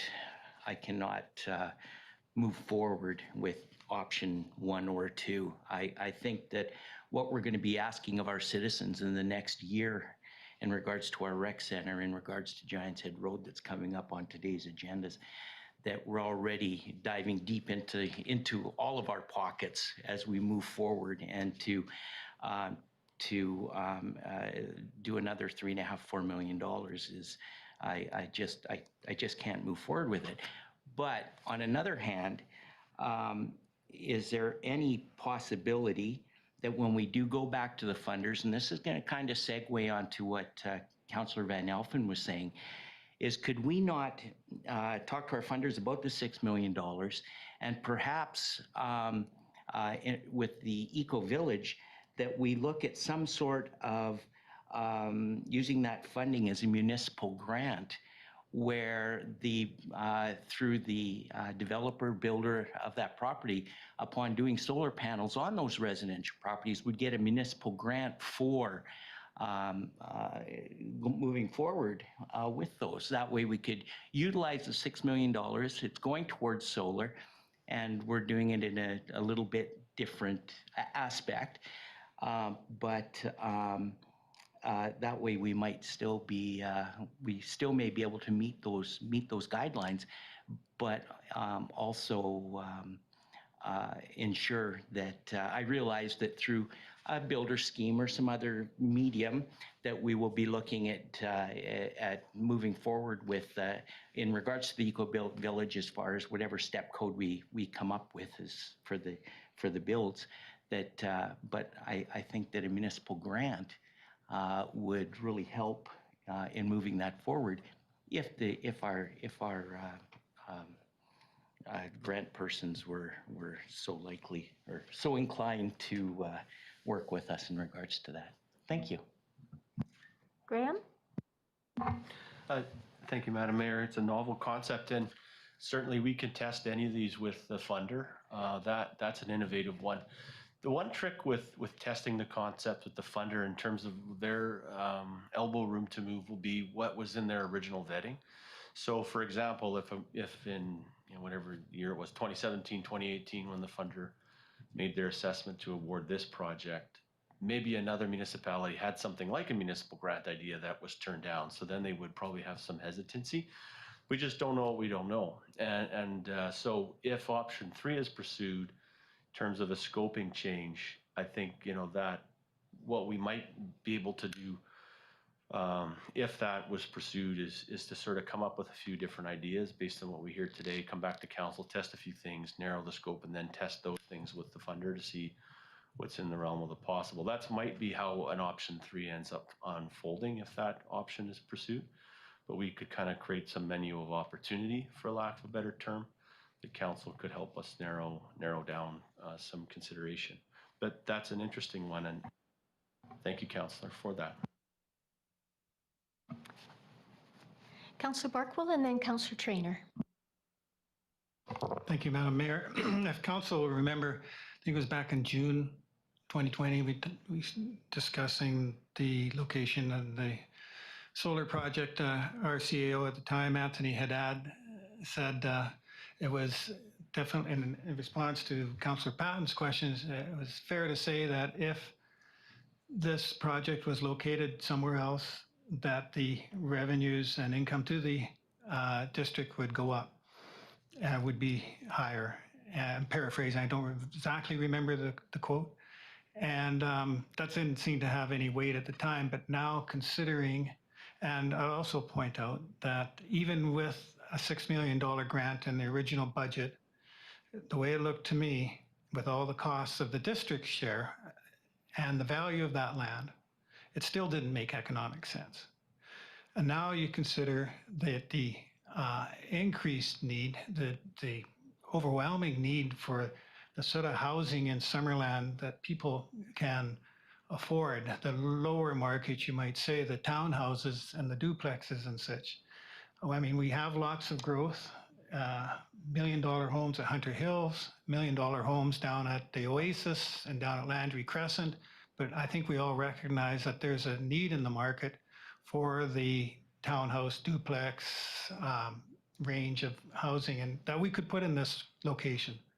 So to me, that makes a strong argument. If we're going to go back to the funder about changing the scope of the project to also include the possibility of putting this somewhere else, such as on the landfill cell site that has to be closed up anyway.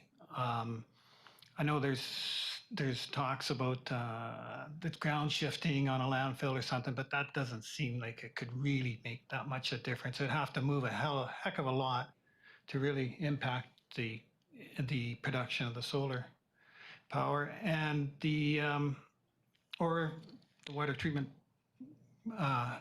water site. Those, it seems like a lot of alternative things are being suggested, and I really like the idea of the solar panels on the roofs, but that covers all grounds. So, but maybe a relocation if rooftop solar panels can't be funded.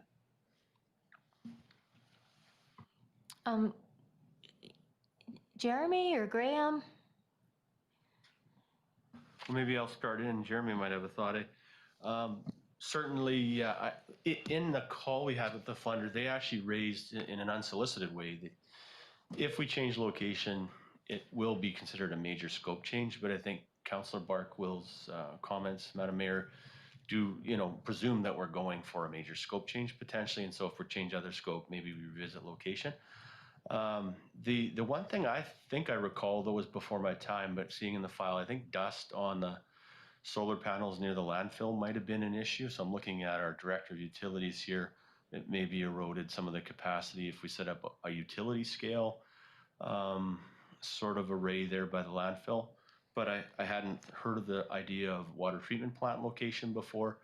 But certainly if it was council's direction to change the location, now would be the time to put all those things together into a different format for testing with the funder. But we definitely needed that direction since our presumption thus far has been the location at the toe of Cartwright Mountain. Jeremy, anything to add there?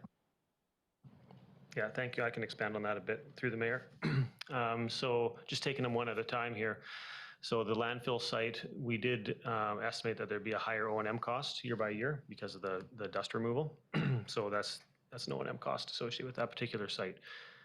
Now, I believe it wasn't the water plant area, it was the wastewater plant. That was one of the options. Is that just for clarity there? Water treatment facility up by the landfill.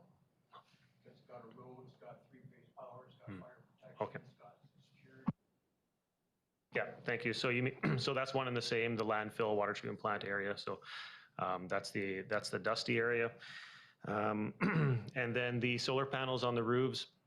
A few things come to mind for consideration on that. One is we need to do some technical feasibility around that. So what would that look like? When are those homes being built? What are the timelines on that? So that would all have to be kind of added into the grant funders' reapplication for their review. Might be difficult to determine some of those numbers. Metering would be interesting. Typically, your solar panel installation on your single family dwelling is offsetting your electrical usage first in that particular building, and then anything extra is being put onto the grid. So how would we measure that? So how would we prove that the system is providing us what it needs to provide? Maybe there's a special metering. So there's some technical details around that. Specifically, the timelines is a bit of a concern with that one because we don't own the buildings. So there are some challenges associated with it.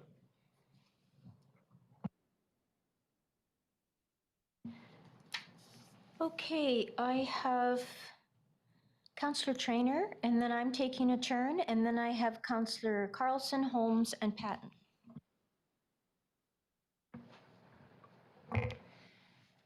So I just have a question. I don't even know if this would work or not, but would there be a possibility to do, I guess, little pocket solar farms around the district of Summerland? So having panels on top of the rec center and then maybe a couple other places. So instead of having one big project, have a couple spaced around the town with battery storage attached to those. Thank you for the question. Through the mayor, we did talk about that a couple of years ago when we were discussing site location, et cetera. We had a whole bunch of options of some of the smaller sites. Maybe we could mix them together and come up with maybe 5 locations or something where we split the solar site up on a technical basis. Absolutely doable. We do lose some efficiencies, some cost efficiencies there because having everything in one spot allows for one transformer, one or multiple big inverters that are all kind of tied together, all the wirings, shorter lengths, et cetera, et cetera. So you do get more bang for your buck having it all in one location. Splitting it up just means more inverters, more cost per installed kilowatt. But it was an option at the time and is still an option.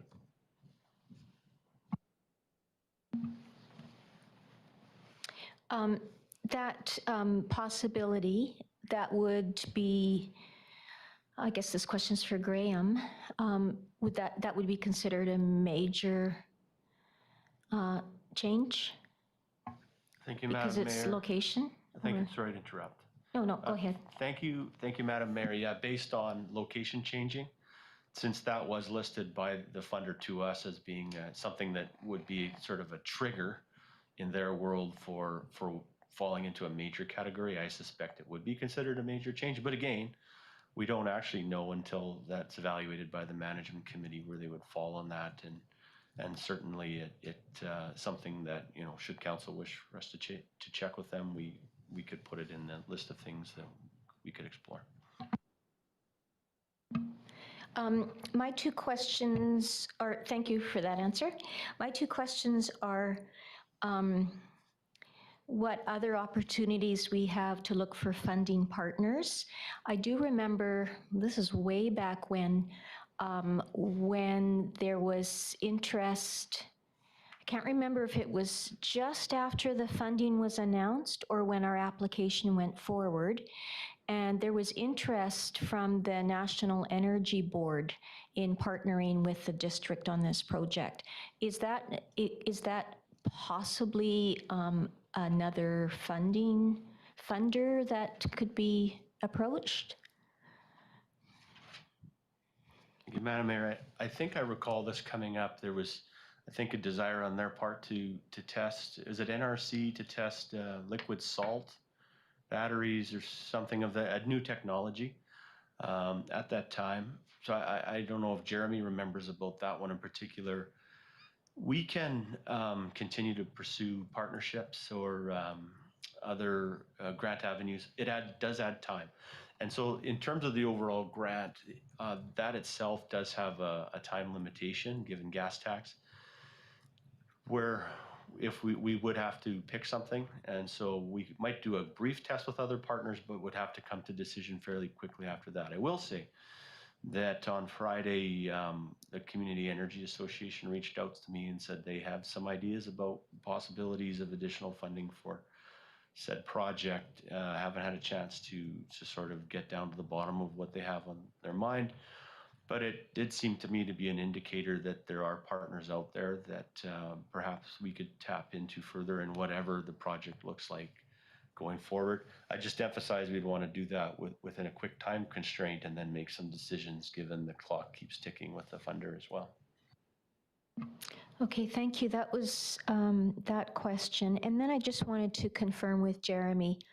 My understanding of the peak shaving, the benefits of peak shaving, is that it is a benefit for the entire community as opposed to solar panels on the roof of homes that's of benefit to that particular household.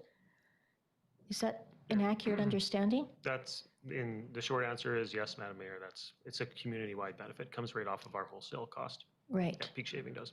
Okay, so another important thing that we can't forget, right, Councillor Carlson? Yeah. Okay. So Councillor Carlson, you're next, and then Holmes, and then Patton. Thank you. I have two things. One is maybe a question for utilities. What can you replace a diesel generator with? Is there something in the works or something in the future? How are we going to get rid of that source of fossil fuel? Do you have any idea? Thank you, Councillor Carlson, through the mayor. Yeah, that's a big question. Right now, I would say, for instance, if you look at Merit or some of the problems that are happening around our community, they would probably have some issues if if their facilities were backup powered by a lithium-ion battery or some other battery technology. They'll likely run out in a short period of time. Diesel provides that very stable fuel under emergencies that you can run for as long as you have a source of fuel. You can continue to run it, and so it stores well. It's got a lot of energy in it. So for emergency situations, it works really well. So it would be a matter of, operationally, how would we want to tackle that? There's some other possibilities, but they're all sort of fringe technologies that aren't well established yet. Maybe like hydrogen or something like that would be a possibility, but something that maybe Summerland would end up being sort of a test subject on. Diesel is sort of industry standard for that emergency backup. Yep. Thank you. That's very helpful. And my other one is, I think it's more a question for council to think about, because if we determine that, and I don't know if we're determining this, that maybe this is a future conversation, but if the solar and battery project doesn't go at the toe of Cartwright, then should we not be having a public community conversation about what should be going there? And not just assume that it's going to be houses?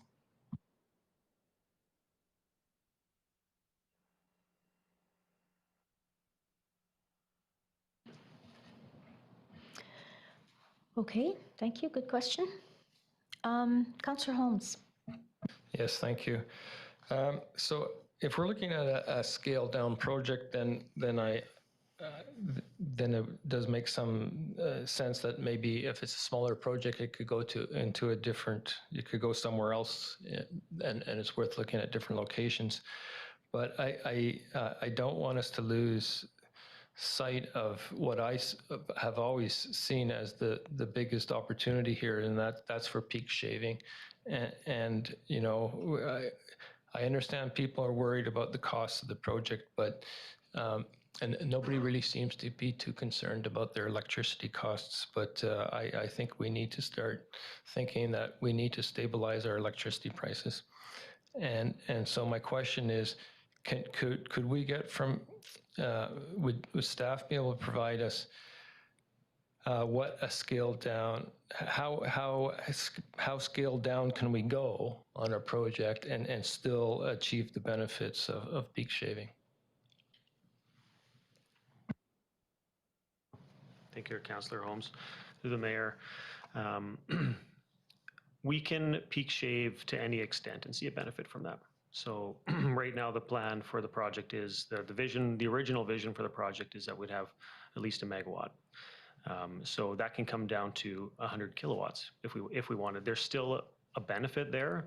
The economic benefit is less, but it still provides, still shaves some amount of peak. So under a major change with the funder, we would likely have to do another economic analysis and provide that to them. So that'd be part of that. Graham? Yeah, just on the element of peak shaving, thank you, Madam Mayor, and through to Councillor Holmes. Another option, I mean, if we're kind of going back to revisiting some of the key principles or structure of the original vision, a battery-only project is something else that could be considered. We really could put batteries anywhere in the district near our electrical grid, use those batteries to shave, and we don't actually need the solar production or indeed, you know, possibility in some of these other ideas. The only other thing I was going to mention just on the diesel generator, I think in the energy strategy too, Jeremy, if you remind me, I think maybe natural gas, although it's still a fossil fuel sort of source with emissions with combustion, but is it better than diesel in terms of its emissions and was something that had been considered. But just further to Councillor Carlson's comments, in terms of something that is peak shaving, something totally different, and if that's a priority, battery only project might be an option that council could consider as well. And just throwing it out there.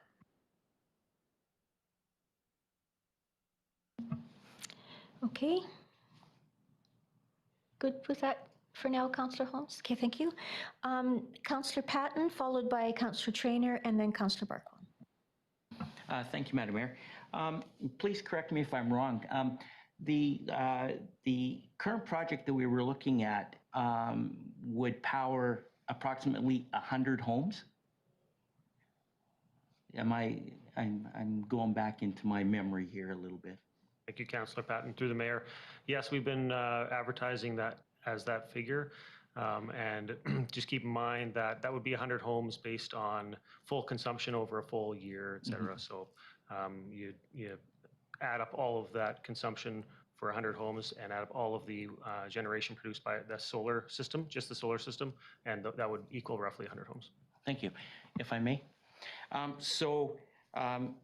As Councillor Carlson so eloquently put out, that perhaps where the site isn't going to be in regards to residential properties, but we're already moving forward as far as the eco-village goes.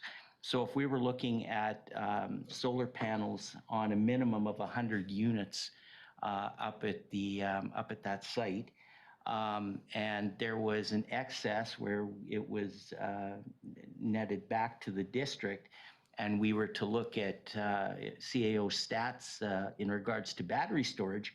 Would we not be able to come out with the same benefit of being able to, we have 100 houses that aren't on grid.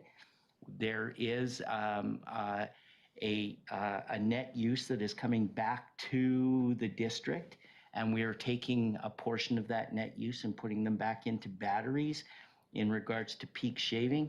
So we're kind of achieving our goal, but maybe we're taking a long, windy road instead of a straight and narrow path. Am I along the? Thanks, Councillor Patton. Through the mayor, technically it's feasible. I believe the square footage required for solar panels to offset one standard 4-bedroom, 3-bedroom residential home is pretty significant. It's like an acre of panels, or just like it's more than the typical roof surface. And so that would have to be a consideration. We'd have to look at, you know, as many factors as we can to figure out what would, maybe it would be something along the lines of 200 homes would need solar panels, and that would offset 100 homes, something like that. But the idea is potentially workable. Might not look exactly like that. Here's 100 homes with solar panels for 100 homes, but yeah. Yeah, no, thank you. And yes, I agree. I was just saying 100 homes, eco-village. It would be based on whatever the square footage of the roof was. And if we're talking multifamily, as Councillor Barkwell was putting out, or duplex where we have more surface area for panels, I think that, anyways, it's good conversation anyway. Thank you so much. Councillor Traynor? Thank you for bringing up all of those points. That was helpful. I guess my only concern with putting panels on potential houses in that area is the timeline for this grant. Like, so many pieces would have to fall into place in order for that to happen. And the eco-village, you know, may or may not happen still, and we don't know when it's going to happen. So I would just be concerned about timelines. So that was just a comment. My question is for our CAO. He mentioned batteries. I'm just wondering, can you just elaborate a little bit more on that? How would that look? And where exactly would the batteries draw power from? Would that be from current panels that we have around the district? Can you just explain a bit more about how that might look? Yeah, thank you. And through the mayor, Councillor Traynor, my comments just draw on Councillor Holmes mentioning that peak shaving is a very important part, and because of that, you know, that peak is being shaved by the storage in those batteries. But batteries don't have to be charged by solar panels. We can also charge batteries off of the electricity in the grid that we buy wholesale, and we are, as an electric utility, we purchase power, and the price of that power changes depending on the demand. And so we could, you know, have a battery only project, even hypothetically, where we're charging those batteries when price of power is lower, and then we're releasing the power that is in the batteries at the peak. So just entirely from the grid itself, and benefiting from the changes in the pricing that we pay as an electric utility in the uniqueness that we have an electric utility. But I am looking also to our Director of Utilities to check my homework on that, just to make sure I didn't miss anything. Thank you. The only thing I would clarify there is that our price doesn't actually change through the day, but that peak shaving reduces our demand charge through the day, through the month, and through the year. Yep.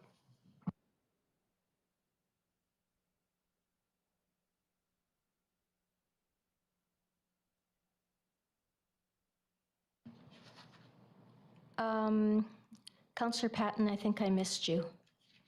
No, I did go to you. Before I go to you, Barkwell, pardon me, my goodness. Councillor Barkwell, can you give me 15 seconds to finish writing my notes? Thank you. I don't want to miss a word of what you have to say.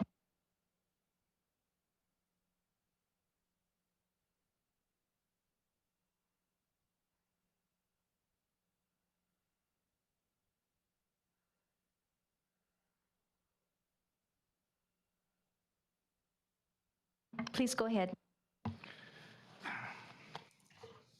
Thank you, Madam Mayor. Kind of just to share my thoughts here. I'm not really sure why there is a concern over diesel generators when they're run half an hour a month just to make sure that they're running well.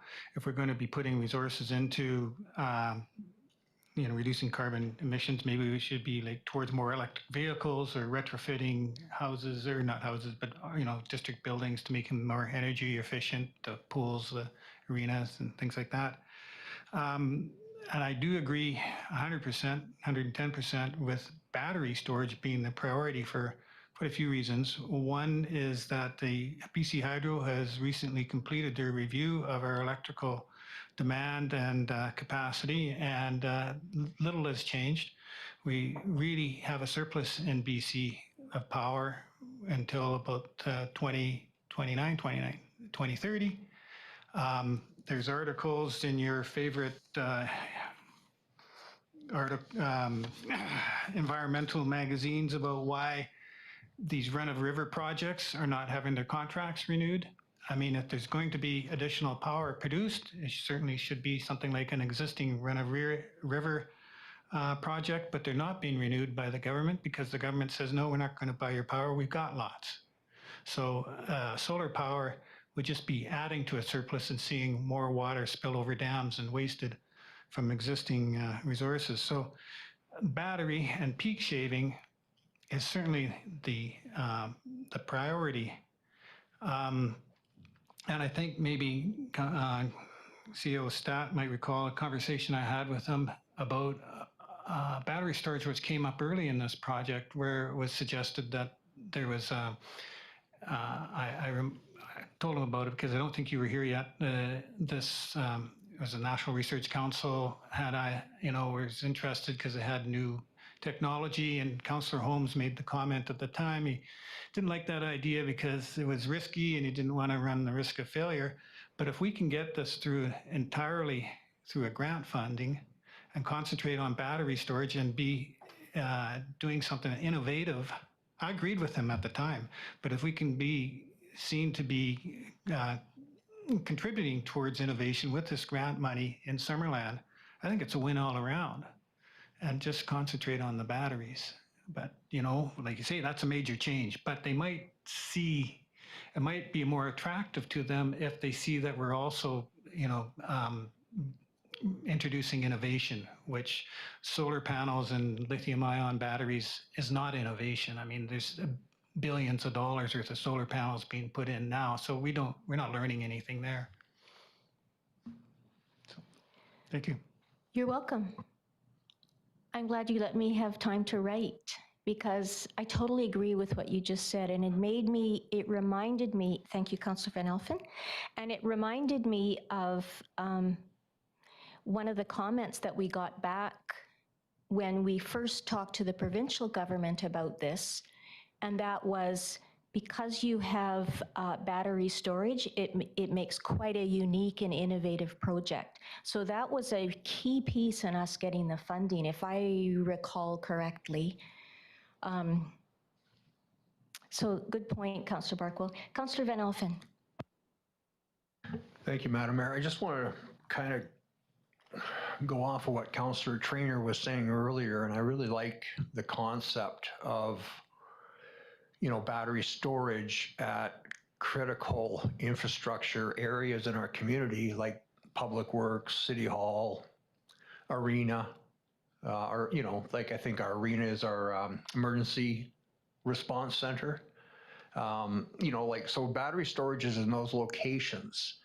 If it's being augmented by solar that's existing today, or solar that, we may be putting on those buildings in the future, it's just a benefit. Because if I'm not mistaken, through to our Director of Utilities, if the solar array storage facility, battery storage was up at the Toa Cartwright, the infrastructure cost to get that battery power to strategic buildings, there's a cost to that. So if we had the battery storage at those facilities, we would eliminate that cost. So, I agree with Councillor Trainer. I think it's definitely something to pursue thought-wise, because we have a generator at Public Works, we have a generator at City Hall, I think we have a generator at the arena for emergency purposes. And if we had the battery storage there, like our director was saying, if it was a Merritt situation or a Princeton situation, I think we'd still have to use our diesel backup, but meanwhile, we would have the batteries there also. Thank you, Madam Mayor. Councillor Barkwell? Perhaps the location of the batteries doesn't matter that much, but I really don't see the value as backup, because the preliminary primary engineering report said that they would give about 2 hours worth of power, and the capacity in the original report. And of course, you need much longer. But the other part of it is that they're going to be discharged during peak usage times. And what if you get your power outage sometime near a peak outage? So as attractive as it sounds on the surface, I don't think it really holds up when you dive into it. Yeah.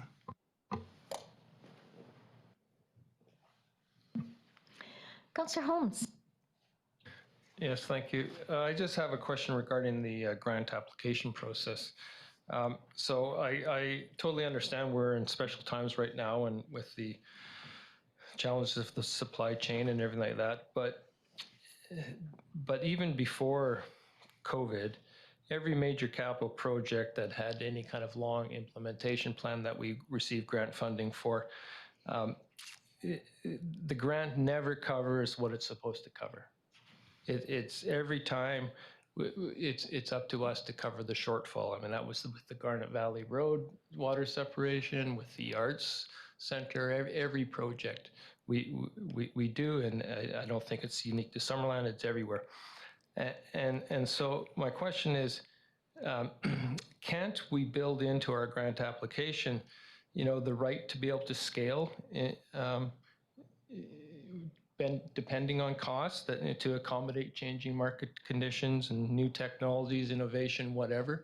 Can't that be built? Can't we have that kind of rolling wave approach in our grant agreement with the government, or do they just not accept that sort of thing? I don't really know how the application works. Thanks. Thank you, Councillor Holmes, through the mayor. And presumably you're talking about for this next, if we go on an option 3 basis. It's an interesting question you raised, because in the process, I went back through all the materials on the file, looking for the silver bullet, trying to find the way forward in terms of this shortfall.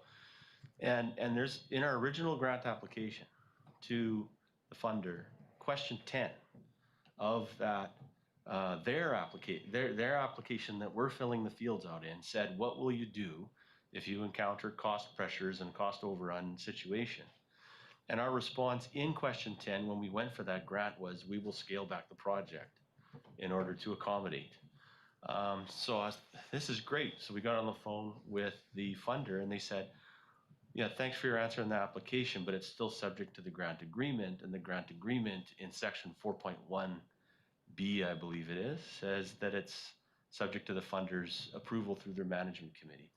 So although they envisioned a potential problem, we envisioned a potential solution, it's still subject to the grant committee.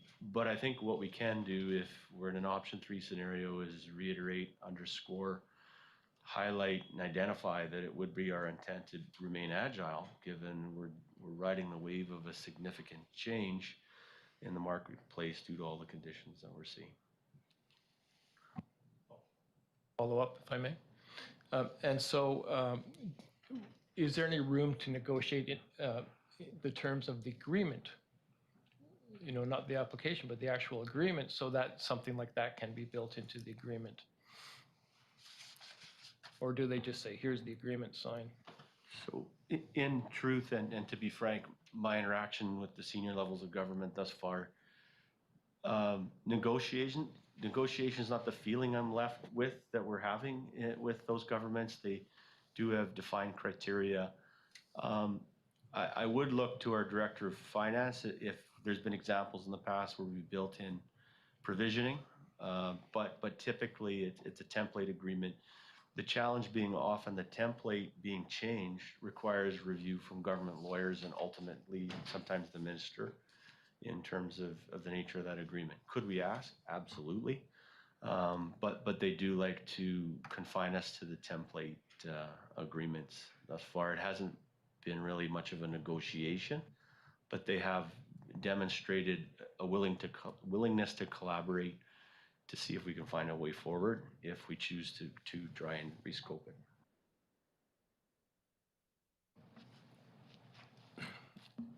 Another one? Yeah, well, Yep, I feel a UBCM resolution in there somewhere, but unless there's other questions, I would be happy to bring forward a resolution. And are there other questions? Graham? Thank you. I did have one, and I've been trying to find the right time to ask it. It's kind of a question of clarity for Councillor Van Elfen, actually, Madam Mayor.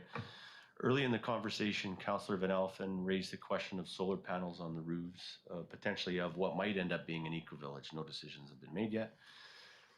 Just from my clarity, and a light went on when I heard our Director of Development Services talking about typically solar panel on the roofs for the individual and offsetting their own power costs.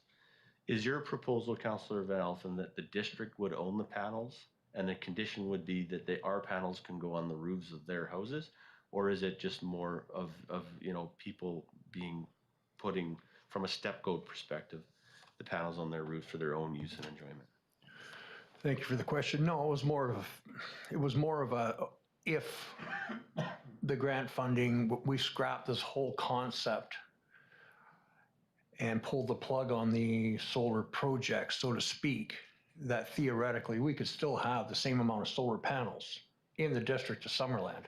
Yes, they would be privately owned, but yes, they're putting their excess back into the grid. If we're looking at being green and trying to be, keeping climate change at the forefront, but because it's a new development, we own the land, we can set the criteria, we can set the build scheme. And no, we wouldn't own the panels, the homeowners would.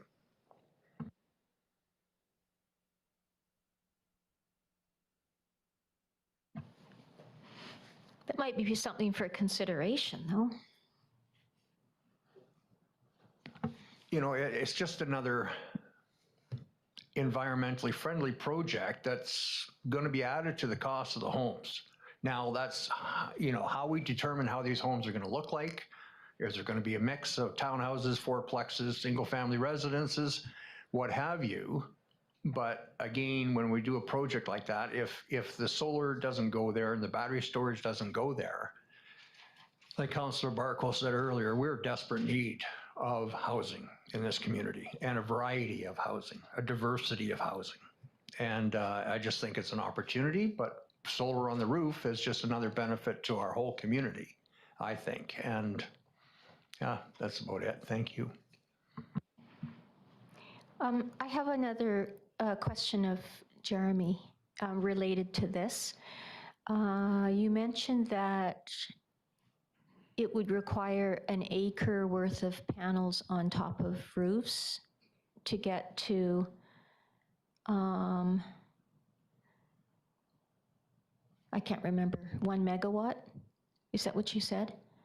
No. Could you clarify, please?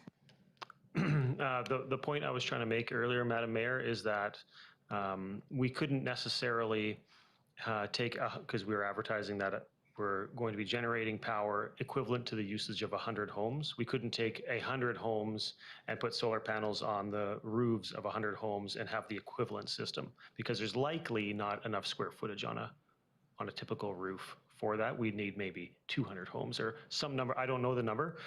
We'd have to study that. And then there's losses associated with it, more losses because there's more inverters, et cetera, et cetera. But yes, 100 homes does not necessarily equal the solar project we have currently on the books. Thank you for that. Councillor Trainer and then Councillor Barkwell. I have a feeling we may be moving towards option 3, but I'm not sure. And so with that in mind, I'm just wondering through our CAO, what exactly would that look like if we were to go back to the funders with some alternative plans? Like how many options would we bring back to them? Would those options come to council first and then we pick one and then you guys go back? Like what would that look like? Because we've discussed a couple ideas today, like batteries or a scaled back project, possibly little pocket solar farms. So would you present those all to them or would you come back to us first? Thank you, Madam Mayor. Through to Councillor Trainer. In my mind, I think what we would do in an option 3 scenario today, should their council direct us in that way, would be to create what I call a menu of opportunities. So there's a number of ideas that have been listed today. And we might have a couple too, if in an option 3 scenario. We'd test that back with council quickly, just based on our own, kind of what should stick. And then ideally would get to a more narrow list and then be able to work with the owner's engineer potentially to help us refine some calcs on whatever questions council has or desire that is to certain things that we wish to achieve with those. And then would engage into this discussion with the funder, hopefully with some back and forth opportunity with them. The other alternative, of course, is if council has a clear option or few clear options that they just want to direct us to work on right now, we could certainly shorten that timeline a little bit. But I would imagine we could put something together in a couple of weeks in terms of this menu of opportunity that would just be the testing document if council wants us to go back and rethink some of this. So by our meeting in December, is that what you're thinking? I'm looking at Jeremy here. I think from an ideas perspective, we could probably jot down the ideas and some bullet points under those and some questions by that next meeting, I think, Jeremy. Is that feasible? He'd be doing the heavy lifting on this, so. Yeah, I think that's possible. Okay, good question. Councillor Barkwell. Thank you, Madam Mayor. My question for maybe Jeremy has an answer. And down south, a lot of places, they have solar panels over the parking lots. And is that feasible in northern climes where we have snow? Have you seen that done anywhere? Is it within the realm? I'd hate to be the first. Thank you, Councillor, through the Mayor. I have seen it in Canada. I think they can be designed to handle snow load. I mean, they're on roofs of homes, so where there's snow load there. So I think it is doable. Mm-hmm. Councillor Van Elfen. Thank you, Madam Mayor. Just further to that, in southwestern Ontario, they have lots that are just on a freestanding pole that are GPS controlled. They just go back to the east, follow the sun, go to the west, go back to the east at night. And they're on one single pole and they take up a huge array and no land. All it is one pole in the ground. So, I mean, there's all sorts of different options where we don't have to utilize valuable, precious land. Go ahead, Jeremy. I would just note, Madam Mayor, that the more complicated the racking system, the more expensive it is per kilowatt.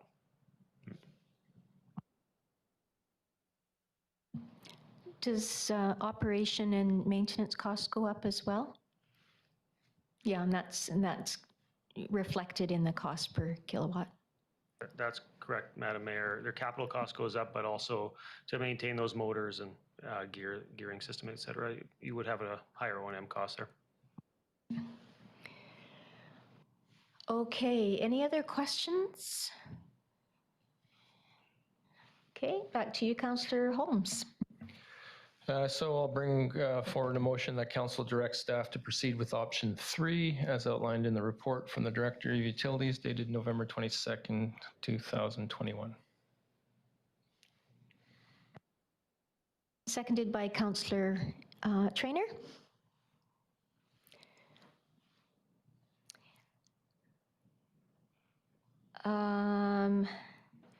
Okay, Councillor Carlson.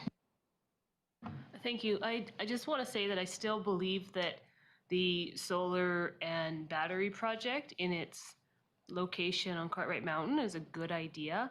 And it's unfortunate that it has come to a point where the budget is so high and so COVID that it doesn't seem like it would be at all fair to try and impose that on the people when we do have a lot of other projects that we need to do, and we need to find ways to keep funding those things. And so I do hope that we can retain the $6 million and that we can do something that's going to improve the district-owned electrical utility and is going to create some resilience. And hopefully we can find a way to do some peak shaving and to encourage local citizens to participate in solar on their roofs and to continue to do things that are going to make it so that we can own this utility and it is a profitable venture for the people of Summerland, because it's a really neat asset to have. I don't know if I'm allowed to use that word, but I do think our electrical utility needs our attention, and this project was in its imagined form was going to do that. And so I hope that we can find another way to do that, and that the people who don't see the value in this project will find some value in it in the long run. Thank you. Thank you, Councillor Carlson. I have a question about option 3. That will include the reduced scope, right? That's one of the menu items. Okay, thank you. Further discussion on this? Everyone's discussed out. I'll call the Councillor Van Elfen. But so reduced scope is basically reduced battery storage going back into the grid, correct, Jeremy? Thank you, Councillor. Through the mayor, reduced scope can be a number of things. So we can reduce battery, we can reduce solar, we can reduce both. So that'll be the plate of options that we bring forward. Thank you. Okay, all in favor? Any opposed? Okay, so that carries unanimously. And it's time for a break. Let's resume at 3:30. Let's resume.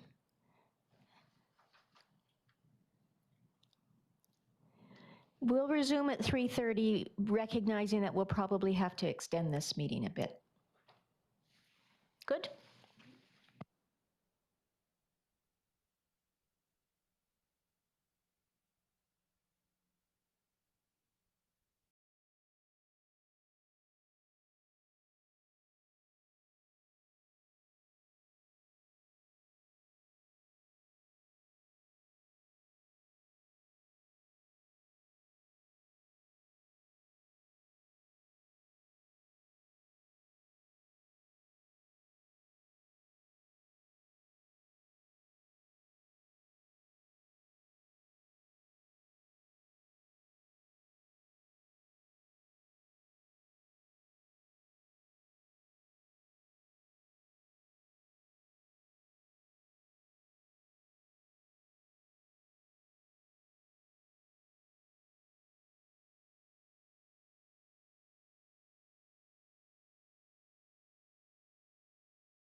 3:30 exactly, and we'll get on to 7.4 Giants Head Road upgrades and project options.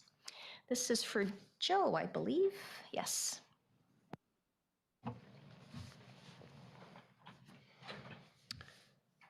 Thank you, Madam Mayor.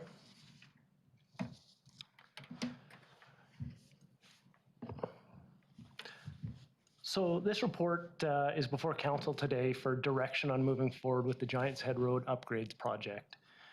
Council's seen most or all of this information in previous reports to council with the beautiful pictures that go with them as well. The design has not changed, and the updated budget costs haven't had much significant change. They've actually gone down more than they've gone up, just with the detailed design being completed. And in following with council's previous direction on this project, staff have applied for grants as appropriate for this project. However, we have not yet been successful. The report before you outlines some potential options for moving this project forward in the absence of grant funding. So just a quick background on the project, just to refresh everybody's mind. There are really three main objectives. First, the project would be a road upgrade to Giants Head Road from Harris Road to Hillbourne Street. This would include road reconstruction to a collector road standard, as well as several storm-related improvements identified in the district's master drainage plan. The second objective is to enhance the district's cycling master plan by extending the separated pathway, which currently ends at Harris Road, right through to Gartrell Road. And then beyond Gartrell Road, it would be essentially like a shared pathway, a shoulder bikeway, all the way to Hillbourne. Finally, the project would include upgrades to 2 aging water mains within the road corridor. Replacement of the 2 water mains would reduce main leaks along this corridor, as well as eliminate the need to replace the mains at a future date, meaning digging up the road that's just been paved. This project would help the district in achieving system separation along Giants Head Road, in turn reducing the demand on the district water treatment plant. The capacity of our treatment plant is 75 megaliters per day, with summer demand this year being as high as 85 to 90 megaliters per day. This project would approximately reduce this demand on the treatment plant by 5 megaliters per day. System separation for this project does require some upstream water system separation upgrades beyond the location of this project. There are 5 upstream locations that require upgrades in order for the proposed separation lines in Giants Head Road to be fully system separated. While these projects haven't been designed within the scope of this project, we have included an estimate of $2 million for the construction within the total project budget. In Table 1 of the report, there's a breakdown of the project costs, not including the upstream system separation project. That's the $2 million one I just spoke of. There are several options that council could consider at this time, including only completing the paving, water main, or active transportation components. You'll also notice that on the far right, there's an alternative option for pulverizing the existing road width. This is not recommended, as it would provide a significantly reduced lifespan for that asphalt if we proceeded that way. If council's looking to complete the works along Giants Head Road, it's recommended to complete the full project at this time, including the upstream works to provide full system separation along Giants Head Road. That would gain us that 5 megaliters for the water treatment plant. The estimate for this work would be approximately $7.7 million. That includes that $2 million estimate for the upstream improvements. Alternatively, if council wanted to reduce this budget, they could also reduce the scope to end this project at Gartrell Road. This would be accomplished for about $5.4 million, including the upstream improvements. At this time, perhaps Dave can discuss the potential funding options for this project, our Director of Finance.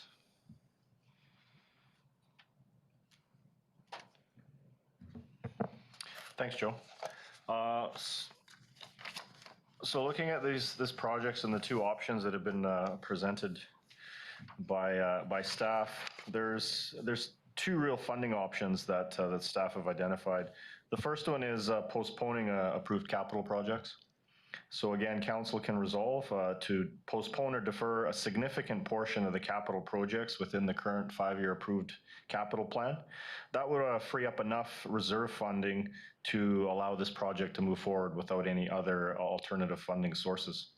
However, as noted with our last project, This is not recommended by staff, as although it may fund the reconstruction of Giant's Head Road, it will leave a significant gap over about a 2 or 3 or even a 4-year period where we will have no capital funds to work on any other capital projects. And the other alternative is debt financing. And the report does speak to a few different options from a debt financing perspective. However, as noted previously, if council was to move forward with a debt finance project, an alternative approval process or a referendum would be required prior to this project moving forward. Thank you.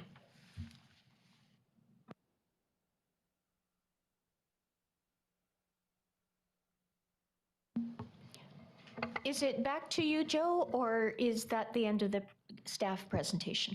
Thank you, Madam Mayor. That's the end of the staff presentation. The only thing I just wanted to note was the recommendation that council directs staff to initiate the process of debt financing for option A as outlined in this report. Okay, thank you. Councillor Van Elfen. Thank you.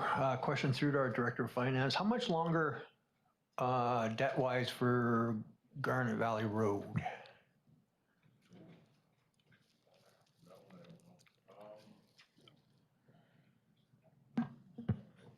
Through the chair, I'm just trying to think. I think that one's finished. That was a 5-year short-term borrowing, so that one would be completed. Thank you.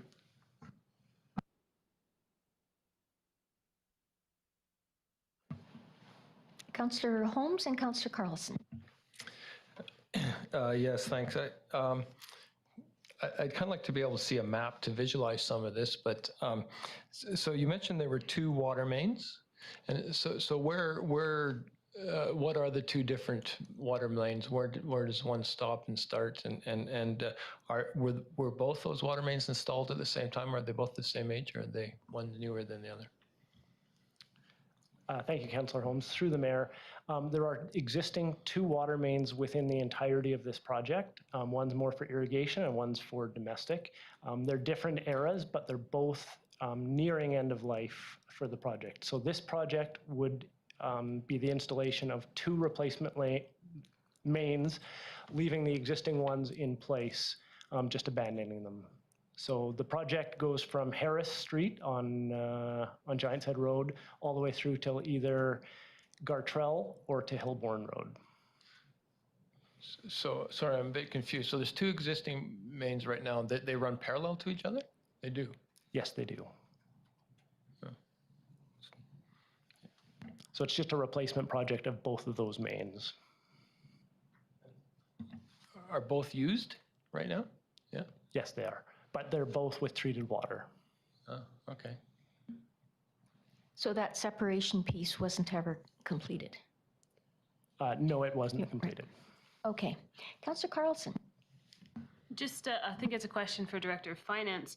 The borrowing options, there's no option here for a 5-year borrow because it's not recommended to borrow millions and millions of dollars on a 5-year term because it then handcuffs council in borrowing money for other projects. Is that something I might put out there and ask?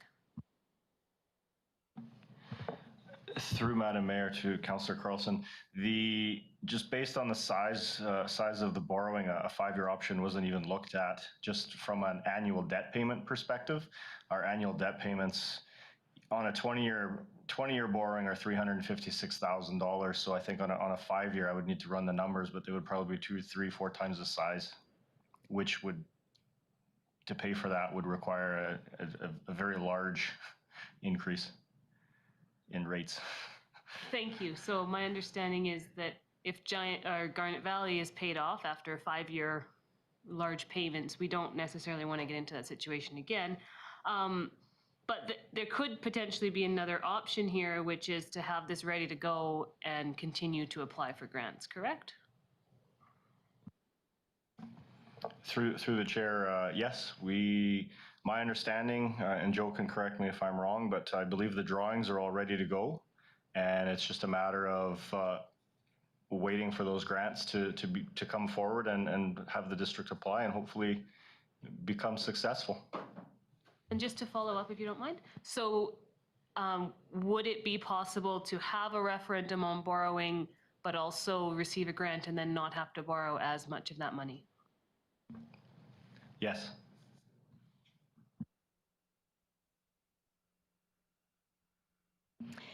Councillor Trainer and then Councillor Van Elfen. I'm just wondering, how many times did we apply for a grant for this project? Is it two times at least, or three? Do we know? Thank you, Councillor, through the mayor. My understanding is we've applied for this project or this grant once in 2017. Oh, I thought We apply whenever there's an eligibility, and there's not very many grants that this would be eligible for. So. Okay, I thought we had done it twice. Okay, and then my second question is the active transportation portion, the bike path. Is there an opportunity to apply for a grant for that portion? Yes, through the mayor. There are active transportation grants that are commonly brought up, and we would apply for any grants that we could for that path.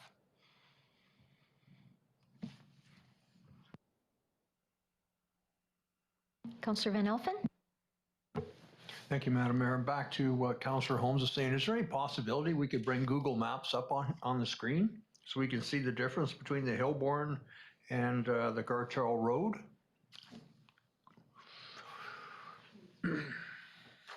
We'll look into that right now and see if we can do that. Thanks, Councillor Van Elfen. Thank you so much. In the meantime, I have a couple of questions. I note that the options that show for the debt borrowing, the estimated interest rate is 2.5%. Is that low because it's through the MFA? Through Madam Mayor, yes. Currently, MFA's 10-year borrowing rate is 2.43%. So on an initial borrowing, we would borrow at that 10-year rate. After 10 years, of course, it goes to refinancing, and where that rate will be in 10 years, I have zero clue. That's fair enough. And then I have a question for Joe as well. You mentioned the 5 megaliters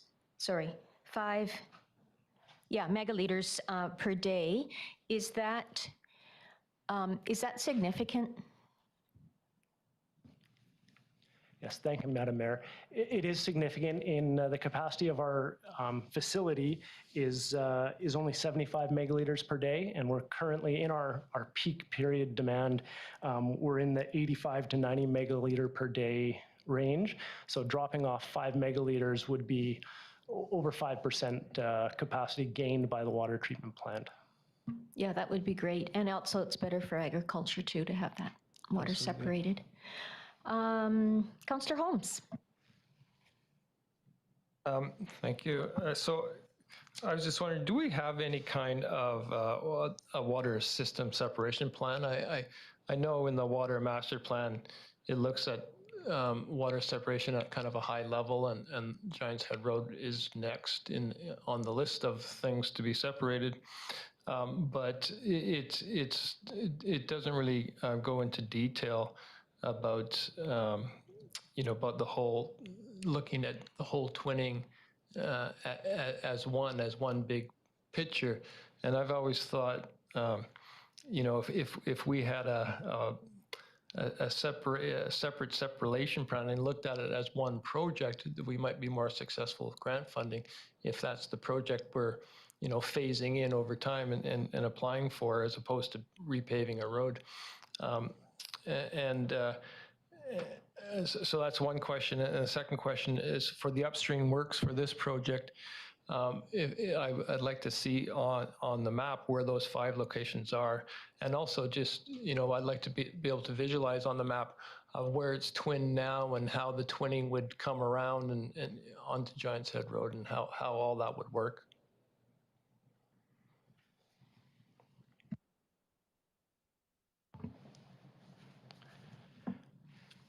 If I may just, Greg, I just sent you an email with a presentation attached to it.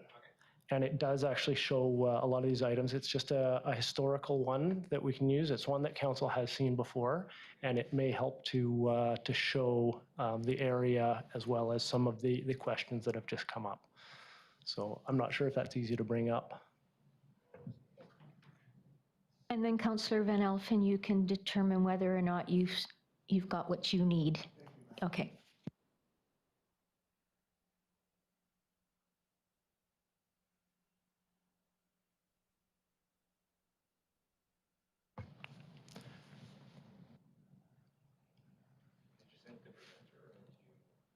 To you.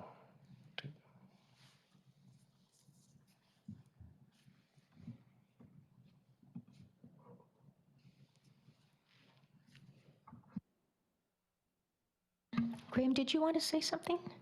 Well, maybe just because we have a moment in time here, I was just going to make a comment, Madam Mayor, about your question on the 5 megaliters.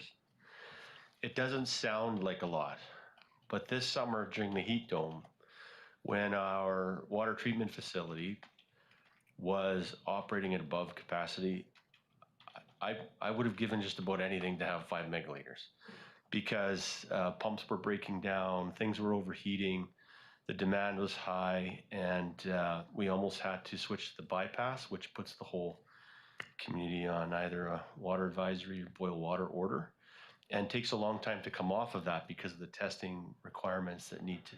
So that 5 megaliters, as Joe was saying, in those times of high need, is extremely significant. And so the water twinning in this project, I think, is a broad community value that could help our overall sort of resilience if we continue to see these sort of heat events. Thank you. That's exactly why I asked the question. I was hoping that I would hear the answer. Yes, it's significant. Councillor Carlson. I was just wondering if our Director of Finance might be able to tell us what is our borrowing ability. You know, can we borrow $7.5 million for this and another 35 for if we go to a referendum and have to borrow that much money for another project? Are we actually capable of doing that? You don't need to answer it right now if you don't have that information, but maybe we can find that out. Thank you. Through Madam Mayor, I'm just pulling up our budget presentation, our debt presentation from last January, which will give me some answers. But I guess in short, if council will recall, during that presentation, we threw out, I think, 5 different examples on projects that we had coming forward. The Health and Wellness Center with the Rec Center, Giants Head Road, Eisentalk Dam, and voltage conversion. I think between all of those different projects, there was close to $100 million in borrowing. And there was sufficient capacity to borrow on those projects. So the one thing with the way borrowing is, when we borrow money, our limits are dictated by 25% of our overall revenues. So if we borrow money and then we increase rates to pay for that debt, we're actually at the same place because we've now just increased our revenue again. So from a borrowing perspective, yes, we're okay. It then comes down to the amount that we're borrowing and the amount that's being put back onto the residents in regards to rates or property taxes. Thank you. And just to also confirm, we haven't borrowed any money since we did Garnet Valley Road, correct? This council hasn't made any decisions to borrow large sums of money because we knew that there are these projects coming up and we've been trying to build some reserves to get these done. That is correct.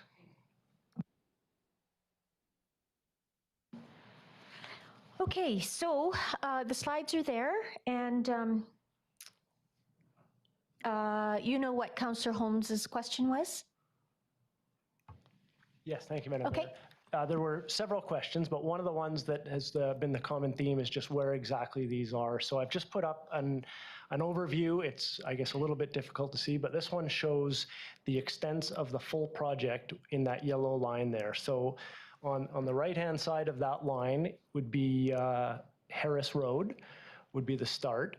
And you just follow that along, and then you go sort of left along Giants Head Road until you come to Gartrell. And that's where the separation would be from the separated transportation route to just sort of a shared bike lane with the vehicles from there to Hillborn.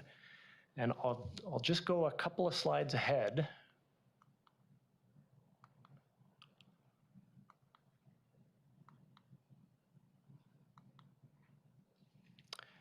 And now one of the questions was, is it one pipe or is it two pipes? So what you'll see here, this is just a section of the road. This is part of the detailed design drawings. So the blue lines are the existing water mains that we have in the ground. And the red lines are the new water mains that will be replacing those blue ones. So the blue ones will just be abandoned in place. They're aged, I have the actual years of those water mains. One's from 1938 and one's from 1977. The 1977 one is an AC asbestos concrete pipe that does show significant wear. So we would be replacing those with a plastic pipe that will last significantly longer, and we will have very few leaks with that. So these are the on-site projects that were referred to. The ones that are off-site, there's several of them throughout town. The projects start at the water treatment plant. Right out of the water treatment plant, there's a section that we would have to upgrade for this project for system separation. And then some of the other projects are along Prairie Valley Road in a variety of areas where basically we would just have to be reconnecting some pipes, as well as within the roundabouts, there's some work that would have to be done. There's 5 separate projects that would need to be identified. They're actually budgeted for the design in the coming year. Council has seen those before. And so we would proceed with the design in the hopes that it would be able to be added to this project as part of the project construction as one large project. Are there more questions on that? Okay. So with this upstream works, would the twin system be ready to go down Giants Head Road? It wouldn't require any future work to be done. That would be the future work that's required. Correct, through the mayor. That's the future work, the estimated $2 million, because we haven't done the detailed design yet. There's still some investigation that would need to happen. So the twinning right now, or the water separation right now, it comes down Prairie Valley, but is the water separated all the way through the roundabouts and all the way up Giants Head right now, up to Harris Road right now? No, the current pipes up to Harris Road aren't system separated. There are areas of town that are system separated, but for this section of town to be system separated, there are upstream works that have to be done. Those are the 5 projects that we've identified. I don't know the exact locations where all the system separations happened within the town. That was several years ago. But for this section of town to be system separated along Giants Head Road to basically acquire 5 extra megaliters from the water treatment plant capacity, we would need to do those upstream works. Right, so once we do those upstream works, then that 5 megaliters, we can start saving right from the get-go. Correct. Okay, thanks. Councillor Van Elfen. Thank you. So if we went, if we decided to go with option A, because the question through to our Director of Finance, how quickly can we get an answer from the public? Like, what's the most economical way to engage the public to get their consent? Is it we wait till election time for a referendum, or do we do it sooner? Through the mayor to Councillor Van Elfen, the most time expedient way to get voter assent would be through an alternative approval process. So the way the process would work, excuse me, is once council was to make a decision, we would bring a borrowing bylaw in front of you for first 3 readings. Once those first 3 readings were read, we would have to then send the bylaw off to the ministry for their approval. And at that same time, we could be running the alternative approval process, which would require some advertising. And our corporate officer can correct me if I'm wrong, but my understanding is if 10% of the public was to come back and say that they did not want to move forward with that borrowing, then the borrowing would be defeated, and council could then either look at going through a referendum process or changing the bylaw or looking at different avenues. But that would be the most expedient way.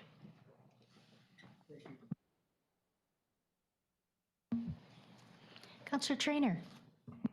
I was wondering if we would be able to go back to that slide that showed the pipe and what the pipes look like inside. Oh, that one's taken off of Quinn Pool. So would the ones along Giant's Head likely look the same as that, given their age? Through the mayor, it's hard to say exactly what they'd look like, but this is typical for pipes of this era to be pulled up. And so we reduce capacity by doing that, but obviously there's other issues with having that build up within the pipes. And is that affecting the quality of drinking water? No, through the mayor, the drinking water is still of good quality. Okay, and if we do replace these pipes, then theoretically, I guess we'd be getting better flow. And I would guess, even though you said it doesn't affect quality, I'm sure it would probably not hurt the quality if we had new pipes and water not flowing through that, because to know that we're getting our drinking water through those kind of pipes is a little bit unnerving. Yeah, through the mayor, you'll probably note that we do flushing each year, and there's sediment that's built up, and sometimes you'll actually have some color in your water. There will be a lot less of that because there's less spots for the silt to get deposited once you remove these flow constrictions.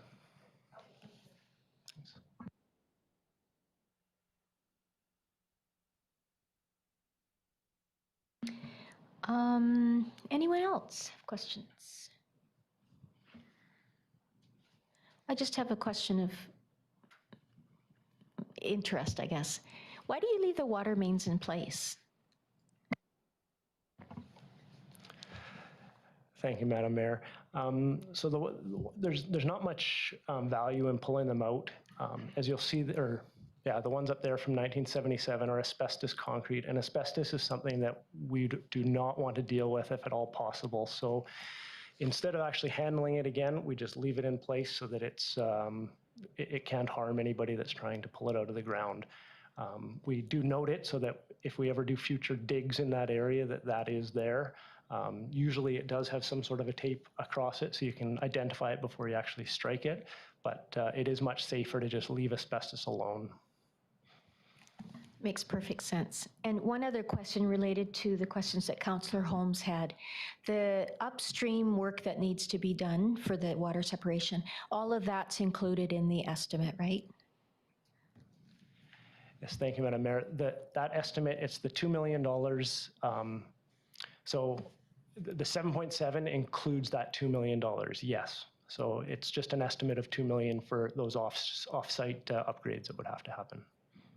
Okay, thank you. Councillor Holmes and then Councillor Van Elfen.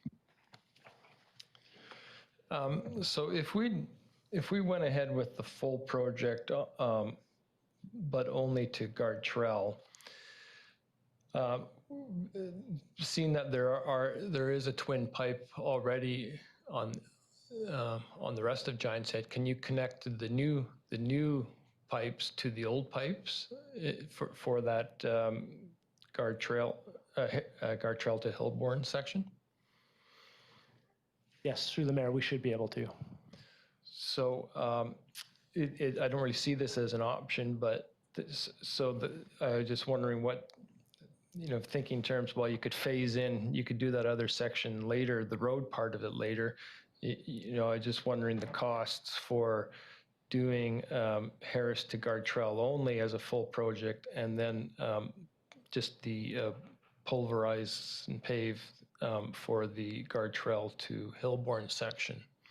That might, you might also we'd get some of the benefits of twinning the whole extension of that, but also buy us some time and reduce our costs.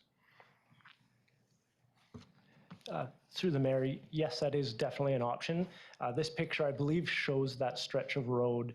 And when you pulverize asphalt, you're basically pulverizing it into the ground and it becomes your new base material.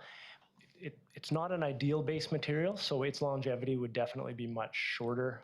We would see cracking within a few years likely in doing that, but it definitely is an option to do that. Council, could I have someone bring forward a motion to extend the meeting and provide a time, please? Councillor Van Elfen. 4:30 if we could, Madam Mayor. Okay, 4:30? All in favor? Great, thank you. Councillor Holmes, you're good? Okay. Councillor Van Elfen, and I'll just ask you to turn your mic off, Councillor Holmes. Oh, sorry.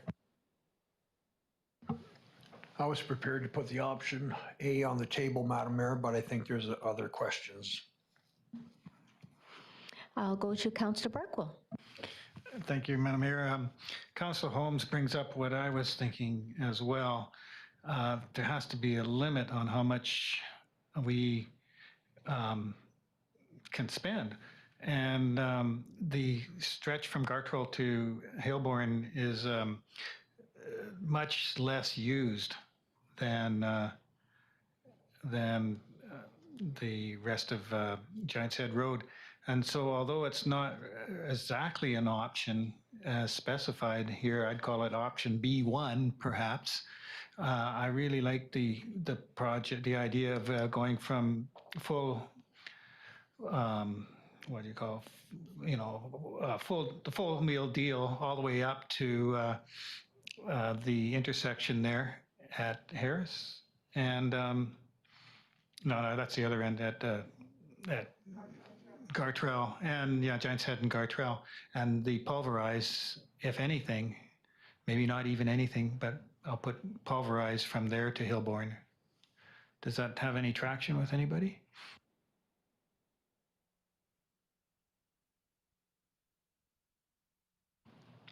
Councillor Traynor.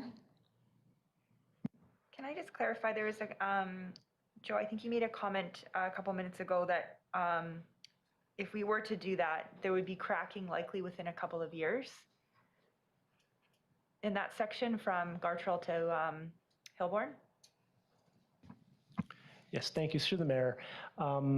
Yeah, when we do that pulverizing, it's not replacing the existing failed base material that's there. So I haven't, like the geotech hasn't been done to a full extent on that area, but just looking at the photos and knowing that stretch of road quite well, the base has failed in that area. And so when you're putting nice new asphalt on top of base that's failed, even though it's recompacted and they do try to freshen it up a little bit, it still is more susceptible to failure than when you put in a proper base and sub-base with drainage, which is the sort of the option A.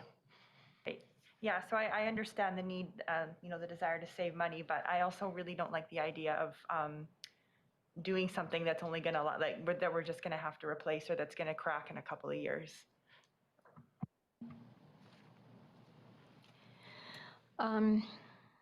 I agree with you, Councillor Traynor.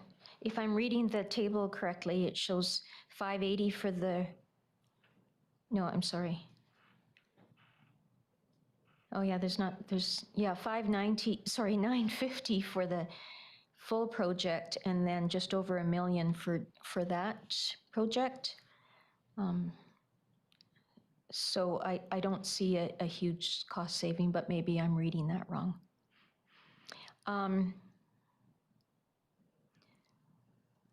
I have a question, and maybe this is for Graham. When we had the presentation from Trails of the Okanagan 2 or 3 months ago, there was some discussion about the route towards the south, and was the route across, or maybe anyone remember, down Giant's Head and then across Hailborn and then continue on? Yeah, because they want to get, ultimately, they want to get off of, onto the trestle, yeah. Okay, so that was the route? To be honest, Madam Mayor, I can't recall. I remember the coming through Garnet and I remember the trestle. Yeah. Intuitively, I imagine it must come through here, but I don't remember specifically. So it that. crosses at Hillborn. Oh, maybe you remember, Joe. Yeah, thank you, Madam Mayor. I just met with them 2 weeks ago in discussing this project, and they said it would align with their project as well. So I think given that, I think it's important to put the effort and money into doing the road, you know, something that will last for some time, not only for that active transportation corridor, but there's also been, we've heard a lot of concern from other cycling events about that portion of the road. Well, Giant's Head, but Hillborn as well. It's in really rough shape. And I know it's quite a rural road, but it is in really rough shape. And it would really help with Man of Steel and other biking paths through town.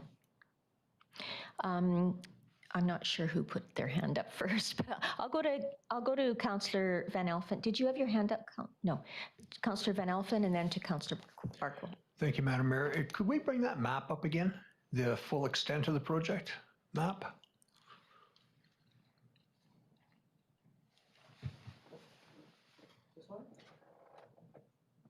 Yeah, I'm just trying to, I can't remember the name of the road at the end of Hillborn.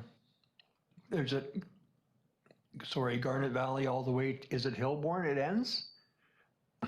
Harris to Hillborn, yes. Yeah, so that Hillborn, like that section that we're talking about now is a high traffic area. It's a shortcut to Giant's Head Road, basically is what it is. So it gets a ton of traffic on that road. And, you know, I'm the last person that wants to borrow money or go into debt, but at 2.4% financing, I don't think we're going to find money a whole lot cheaper today. It's only going to get more expensive in the future. I think we could, you know, we all know that. So I'd like to go with the, you know, the option A and do it once and do it right and get it over with. And, you know, that's my opinion. And I just think that, like I say, I think we're kidding ourselves thinking that section of road doesn't get the traffic, because it certainly does. Because I know I use it all the time. If I'm coming, you know, from Canyon View, I'll sneak across there onto Giant's Head, you know, just to, but I'll leave it at that. Thank you. After you'd stop for some ice cream, yes. I'll go to Councillor Barkwell, and then we'll see if there's appetite to bring something onto the table. And Councillor Holmes. So if I am reading this table correctly, the cost to do this section from the intersection with Gartrell and Giant's Head Road to Hillborn is 2.285 million, 2,285,000. The difference between the total and the estimate for Harris to Gartrell only? Yeah, so we're talking 2.3 million for that stretch. And well, I can't say I go out there all the time, but I didn't think it got a lot of traffic. What would 2.3 million do for, say, Main Street or Prairie Valley Road, where I know they get a lot of traffic? Just putting it out there. Councillor Van Elfen, and then Councillor. But I don't think you're. Sorry, Matt. Sorry, you can respond to Councillor Barkwell, and then I'll go to Councillor Holmes, and then Councillor Carlson. Thank you, Madam Mayor. I apologize for jumping in. I don't think we're not considering the water lines, right? Like that, it gives us twinning of the water system in that area also. Am I correct? So like, it's just not paving the road. We're going to put twin water system in there, give farmers non-treated water and give domestic treated water, which is a huge benefit for a water treatment facility. You know, so that I think we need to take that into consideration. It's not just pave it. It's the infrastructure underneath that I want to see done at the same time and get it over with, because it's going to be a huge savings in the future for our water treatment facility. Councillor Holmes. Yes, but it's already twinned. And so there are the old pipes there, but I think we try and make do with those old pipes for in that section for a little bit longer. And it doesn't affect the active transportation part because the bike path ends at Guard Trail. And when we're talking, to me, it's, you know, you were talking about a $2 million difference. And I think we have to look at it in the bigger picture of, yeah, what else can we do with that $2 million? Because we have other roads that we need to address. And as Councillor Barkwell said, that $2 million can go a long way to fixing some other roads in this community that need fixed. That's the way I look at it. And it's a way of just buying us some time and phasing the project. And, I think we have to ask ourselves, is Giants Head Road between Guard Trail and Hillborn a bigger priority than, say, Main Street or Jubilee? To me, it's not. And so I would prefer that option where we just pulverize between Guard Trail and Hillborn. Thanks. Councillor Carlson. Thank you. What Councillor Barkwell just said actually reminded me of when Anthony Haddad was here, and he said, "Do you want to spend $8 million improving infrastructure and making sure that your downtown is ready for infill and rebuilding and the development that we so badly want to encourage and to have downtown, or do we want to spend $8 million rebuilding Giants Head Road?" And so, we don't know what it's going to cost us to redo the downtown infrastructure and how quickly and how much we might borrow. But I do think that we're going to know soon. And I do think that it's going to be another interesting conversation. When you drive on Giants Head Road, you have two things happening and they're contradictory to each other. First of all, you have to go around potholes and get all the complaints from people who don't like driving on Giants Head Road. And then in the same breath or on the same stretch of road, you have people complaining that everyone's driving too fast on Giants Head Road. And so just another one to consider, because if you can still drive that fast, maybe it isn't as urgent as people seem to think it is.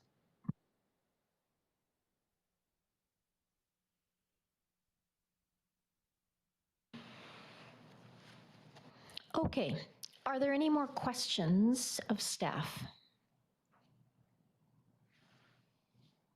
Would someone like to bring forward a resolution, a motion? Councillor Van Elfen. Thank you, Madam Mayor. That council directs staff to initiate a process of debt financing for option A as outlined in November 22nd, 2021 Giants Head Road upgrade project options report to council from the Director of Works and Infrastructure.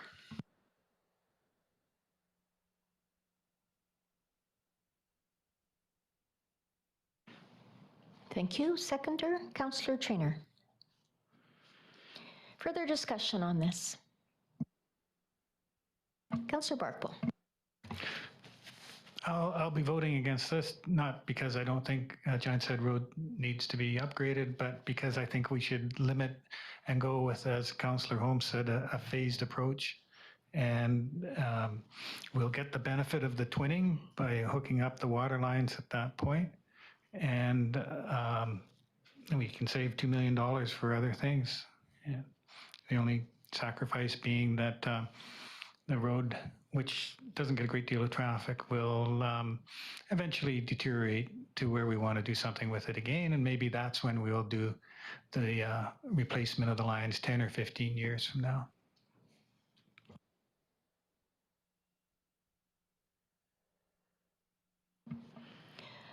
Councillor Traynor and then Councillor Carlson. I'm going to be voting in favor of this. This project has been on our minds for a long, long time. We've been thinking about it and talking about it. And, I understand the need to save money as well, but I really am uncomfortable with doing Band-Aid solutions, where we fix something, but it's not completely fixed. I don't like spending money on that kind of stuff. I'd rather not touch it. So I just think that we should just do this entire project. It's a good debt financing rate right now, and then it will be done and we don't have to worry about it again. I think, again, if we do it just the surface, that section will probably never get done. It'll probably go back down to the bottom of the list. And so it's shovel ready now. And it's also part of a biking route that we're really trying to encourage cycling in our community.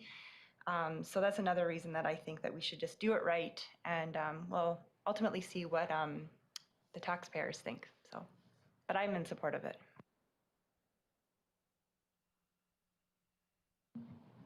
Thank you. Councillor Carlson. Thank you. I think that we should have this project ready to go, and I think that we should do this project, but I think we should also try one more time to see if we might get some grant funding to make it a more affordable project for this community.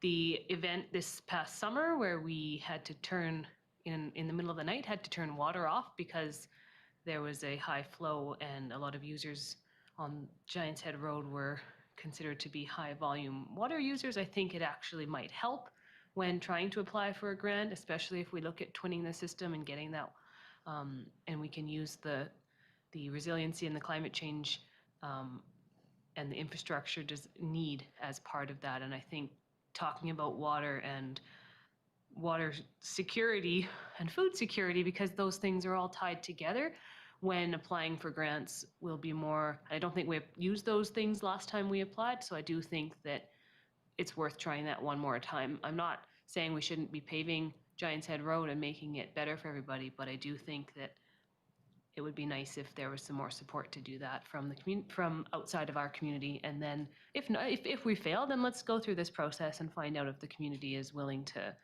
finance something like this. Councillor Barkwell. What Councillor Carlson said would actually be my first choice, but I never thought it would really get a lot of support. There has two people thinking along those lines, and I understand Parliament is going back into session. There'll probably be new infrastructure grant programs announced with Parliament, and for the reasons that she mentioned, the tie-in with the environment and the resiliency of our water system and everything, it's worth taking another shot. And it means a lot to our community to get a grant that might cover even 50%, although most are 66%. Just before I go to you, Councillor Holmes, I have a question for our Director of Finance. Do these two processes, so grant application and going out for AAP or maybe referendum, are they exclusive of each other? You have to choose one or the other? Or could we, I'll let you answer the question, sorry. Thank you, Madam Mayor. They're not necessarily inclusive of each other. Council could make a resolution to move forward with borrowing on this project, and it would not hinder us from going through that alternative approval process. The way we would word the bylaw is that council borrow up to a certain amount. So if the project was 7.8 million, that would be how the language would be worded. And at that point, staff, if there were any grant applications that were available or coming forward, we would also apply for those. And if we were successful, let's say a $3 million grant, we would then not borrow that $3 million. We would just use the grant funding. But Good. I wanted to hear that. Thank you. Councillor Holmes and then Councillor Barkwell. Yeah, I mean, certainly the two can work in parallel. We can continue looking for grants, but I don't think we should delay doing this because while we look for grants, we had an opportunity to apply for an active transport, for the extra transport portion some time ago, and we chose not to. We decided to apply for another project instead. But so those opportunities are there. But I'll be voting against the motion on the floor for the reasons that Councillor Barkwell spoke to the first time he spoke. Thanks. Councillor Barkwell? Thank you, Madam Mayor. I was just wondering if we proceeded sort of along those parallel tracks and we went through the referendum process for whichever option we chose, or the alternative measure process, how long could we sit around waiting to see if we got a grant before having to make that decision to go without a grant?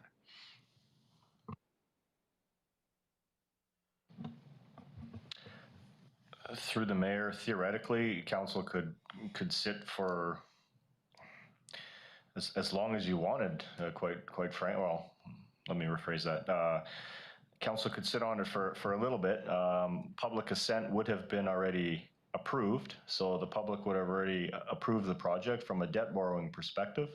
So, knowing full well that the concept was to borrow 100% of the funding. So if council then decided to wait 6 months, I would need to confirm with our corporate officer as to if there's any legislation from that perspective. But historically, I've seen debt borrowing bylaws that have gone up to a maximum amount, and they've been over a couple of years as the project's going on, drawn down on. So the bylaw sets the max that we can borrow, and then if we're working on a project, we can draw down. It doesn't necessarily mean we use all the funds. So an active transportation grant application that was successful would automatically draw down on that, right? Councillor Van Elfen. Thank you, Madam Mayor. Haven't been privy to sitting through like a referendum and or a alternative, whatever you call that. Is it unheard of to throw both options out in a vote, like, and the public says, yes, I want the full meal deal of option A, or no, I'm only going to vote on option B? I have no clue. I have no idea. I just wanted to ask the question publicly, and maybe I'm embarrassed to ask it. I don't know. Through the mayor, I have never seen that approach taken. I've always, in the debt borrowings that I've been a part of, it's either been through either an alternative approval process or through a referendum. I've never seen both at the same time. No, or the question of, do you want to borrow one as opposed to another? Exactly. What sometimes happen there is there can be some confusion in regards to how someone needs to answer the question, and the questions need to be extremely specific. So I have not seen that.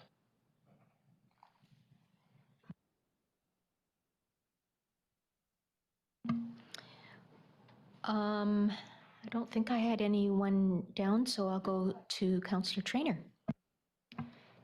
So with option A, do we need to add something in there that we would like staff to continue looking for grants while the process is going on, or is that something that you would do anyway? Yeah, through the mayor, we're always looking at any grants that we could have for the district, and then we quite often bring some options to council for them to make the decision on which grant we apply for, or which project we apply for any given grant. Okay, so if this is approved, it would still be on the books that we could continue to look for something to help pay for this. Absolutely. Okay, good. Thank you. Councillor Barkwell. One thing that sort of bothers me in the back of my mind about this parallel process is that would the grant funders look and say, oh, well, the city's already approved the full funding for this, so they don't need our money. Do they look at that at all? Graham. Well, one example that comes to my mind, and I'm kind of looking at Dave to verify my recollection of this, but Eisentalk Dam Council identified the budget, I think it was 1.8 million to do the outlet pipe out of necessity, public safety and requirements for dam safety. And then the grant came in, and you know, in the end, that project cost escalated, and we had to put another 600,000. But it didn't seem to matter in that case. So I don't think there's always line of sight from those senior governments, and certainly, you know, if council was to go with the recommendation that's on the floor, we would remain vigilant on any and all grant opportunities to try and do something similar. Am I remembering that right on Eisentalk Dam, Dave? Yes.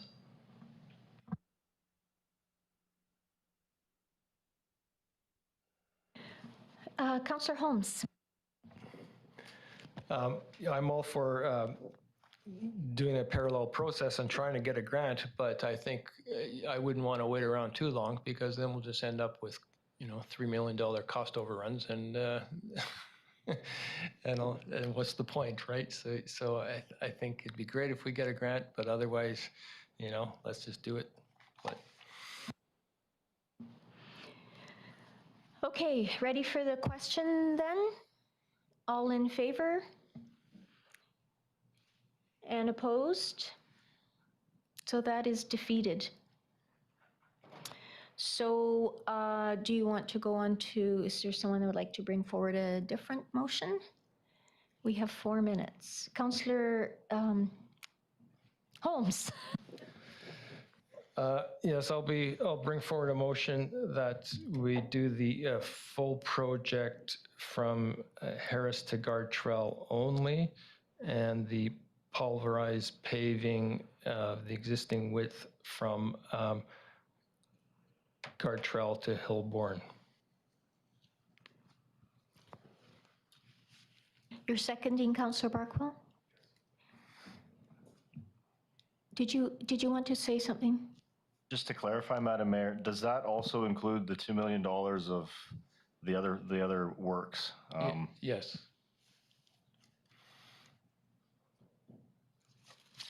I have a question as well, and I guess this is for Joe. So if we look at the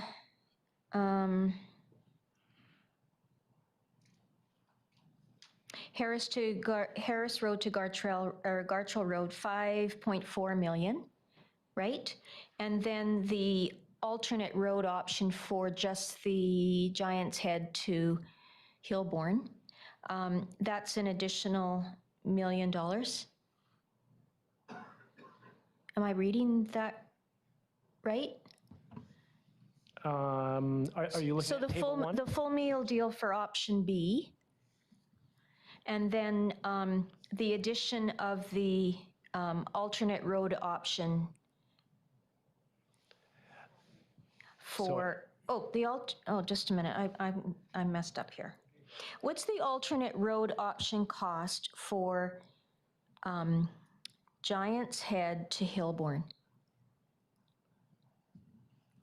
That's, It would be about $400,000 plus or minus. okay, so then the total of what is on the floor now would be 5.8 million. Approximately, yes. Okay, thank you.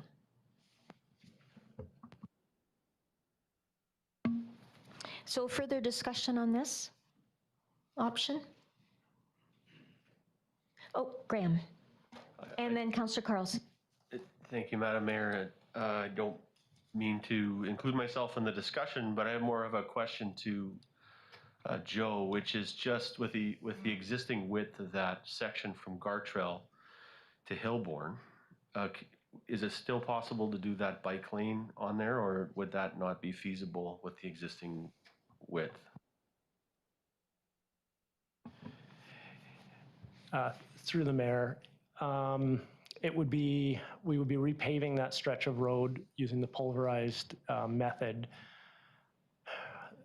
It wouldn't be as wide as the full project, so we wouldn't have the room for the bike lane along there. No, that's a shared from Gartrell to Hillborn is the shared road section, so it wasn't its own bike path by itself. It was more the share the lane type bike path where it's a slightly wider driving surface.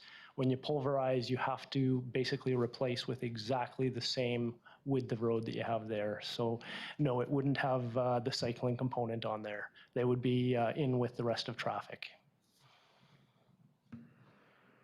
So then it excludes the whole Trails of the Okanagan and using that as a, secure bike path? Correct. It would be the full trail from Harris to Gartrell. Right. And then it would just be essentially sharing a local road with, for the remainder, that 600, or whatever the length is from Giant's Head through to Hillborn. So that would be sharing the road for that stretch. Okay. I'm definitely not voting in favor of this one. Councillor Carlson and then Councillor Holmes. Thank you. So on this one, I'm just wondering if we would go to borrow $5.9 million, but when it comes to continuing to apply for grants, can we apply for the full 7.7? Is that something that we would have to have a resolution on? Is that something that would even work? Because it wouldn't make sense, I think, to apply for just the smaller portion if the money is available for the full project.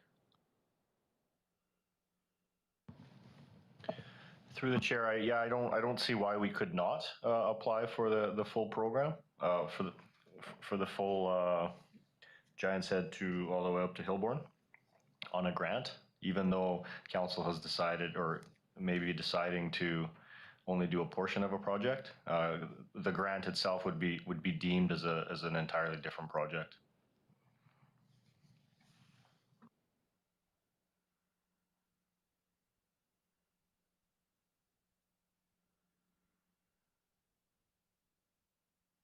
Okay, Councillor Holmes, then Councillor Van Elfen, then Councillor Trainer.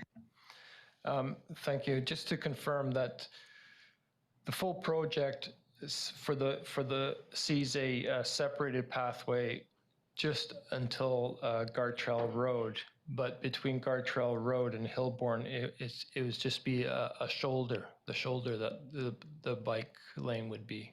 Is that correct? That's correct. If Greg can put the screen back up, I can show you a quick cross section of it if you'd like.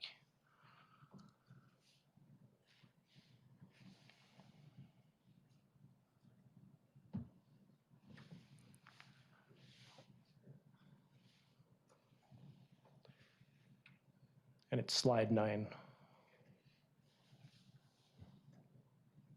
While you're doing that, Councillor Trainer has just pointed out that we're past 4:30. So another resolution? No time for that? Councillor Van Elfen. 4:45, I gotta get home. Can you manage 4:45? Can you manage 4:45 with your kidlets? Yeah.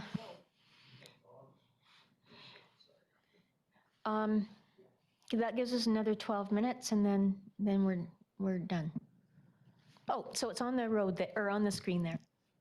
Yes, so this would be the stretch from Gartrell Road to Hillborn Street. So as you'll see, there's the lane of traffic, and then there's a 1.5 meter paved shoulder that the cyclists would use, as opposed to the slide previous. There it is. This is Harris to Gartrell, where it's an actual separated path that's utilized. So that stretch is slightly different. There's a little less right of way.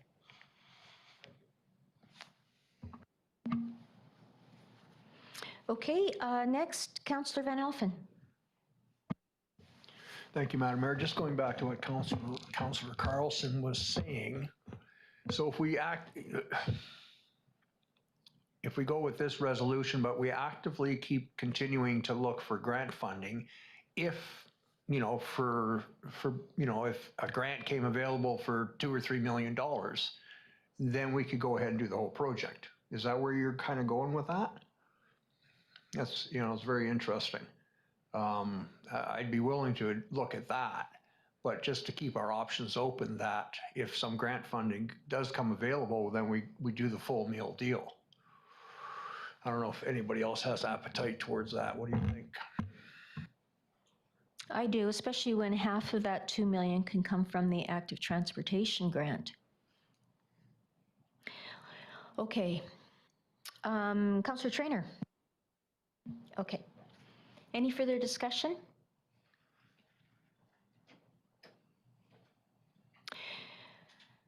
All in favor? Okay, that's unanimous. Thank you, Council.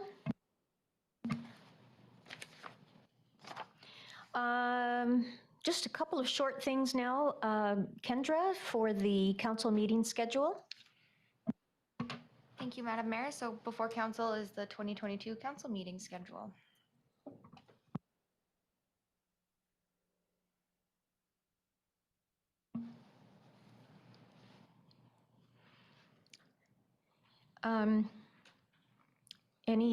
Does anybody see anything that's, Councillor Barkwell? Why is there no second meeting in October? Because there's an election. Oh, well, we've got to go to election already? Yeah. So you got to cancel a meeting? Oh. Yeah.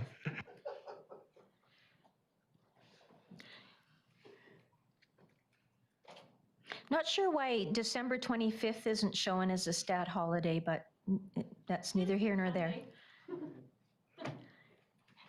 Oh, I suppose, yeah, absolutely. And the 27th replaces that, right? So anything else? Okay, could I have someone bring forward the motion, please, to thank you, Councillor Holmes and Van Elfen, all in favor? Thank you. And then on to fees and charges amendment bylaw. This is simply for adoption. Kendra? Thank you, Madam Mayor. So like you said, this is before council for adoption. It received its first 3 readings at the November 8th meeting. Thank you. Could someone, Councillor Van Elfen and Councillor, I'm going to go to this side of the room, Councillor Patton, all in favor? Great. And 8 minutes left for public media comment opportunity. Anyone? Could you please use the hand sanitizer that's beside you, please? Thank you. Yeah, you say that road between Hillborn and Gartrell isn't very well used, but you have 3 wineries out there, and it's heavily used in the summer as well. So I just wanted you to be cognizant of that. Thank you. Short and sweet. Okay, there's nobody on the line. Right, okay, adjournment, please. Councillor Van Elfen, Councillor Trainer, all in favor? Great, see you at 6.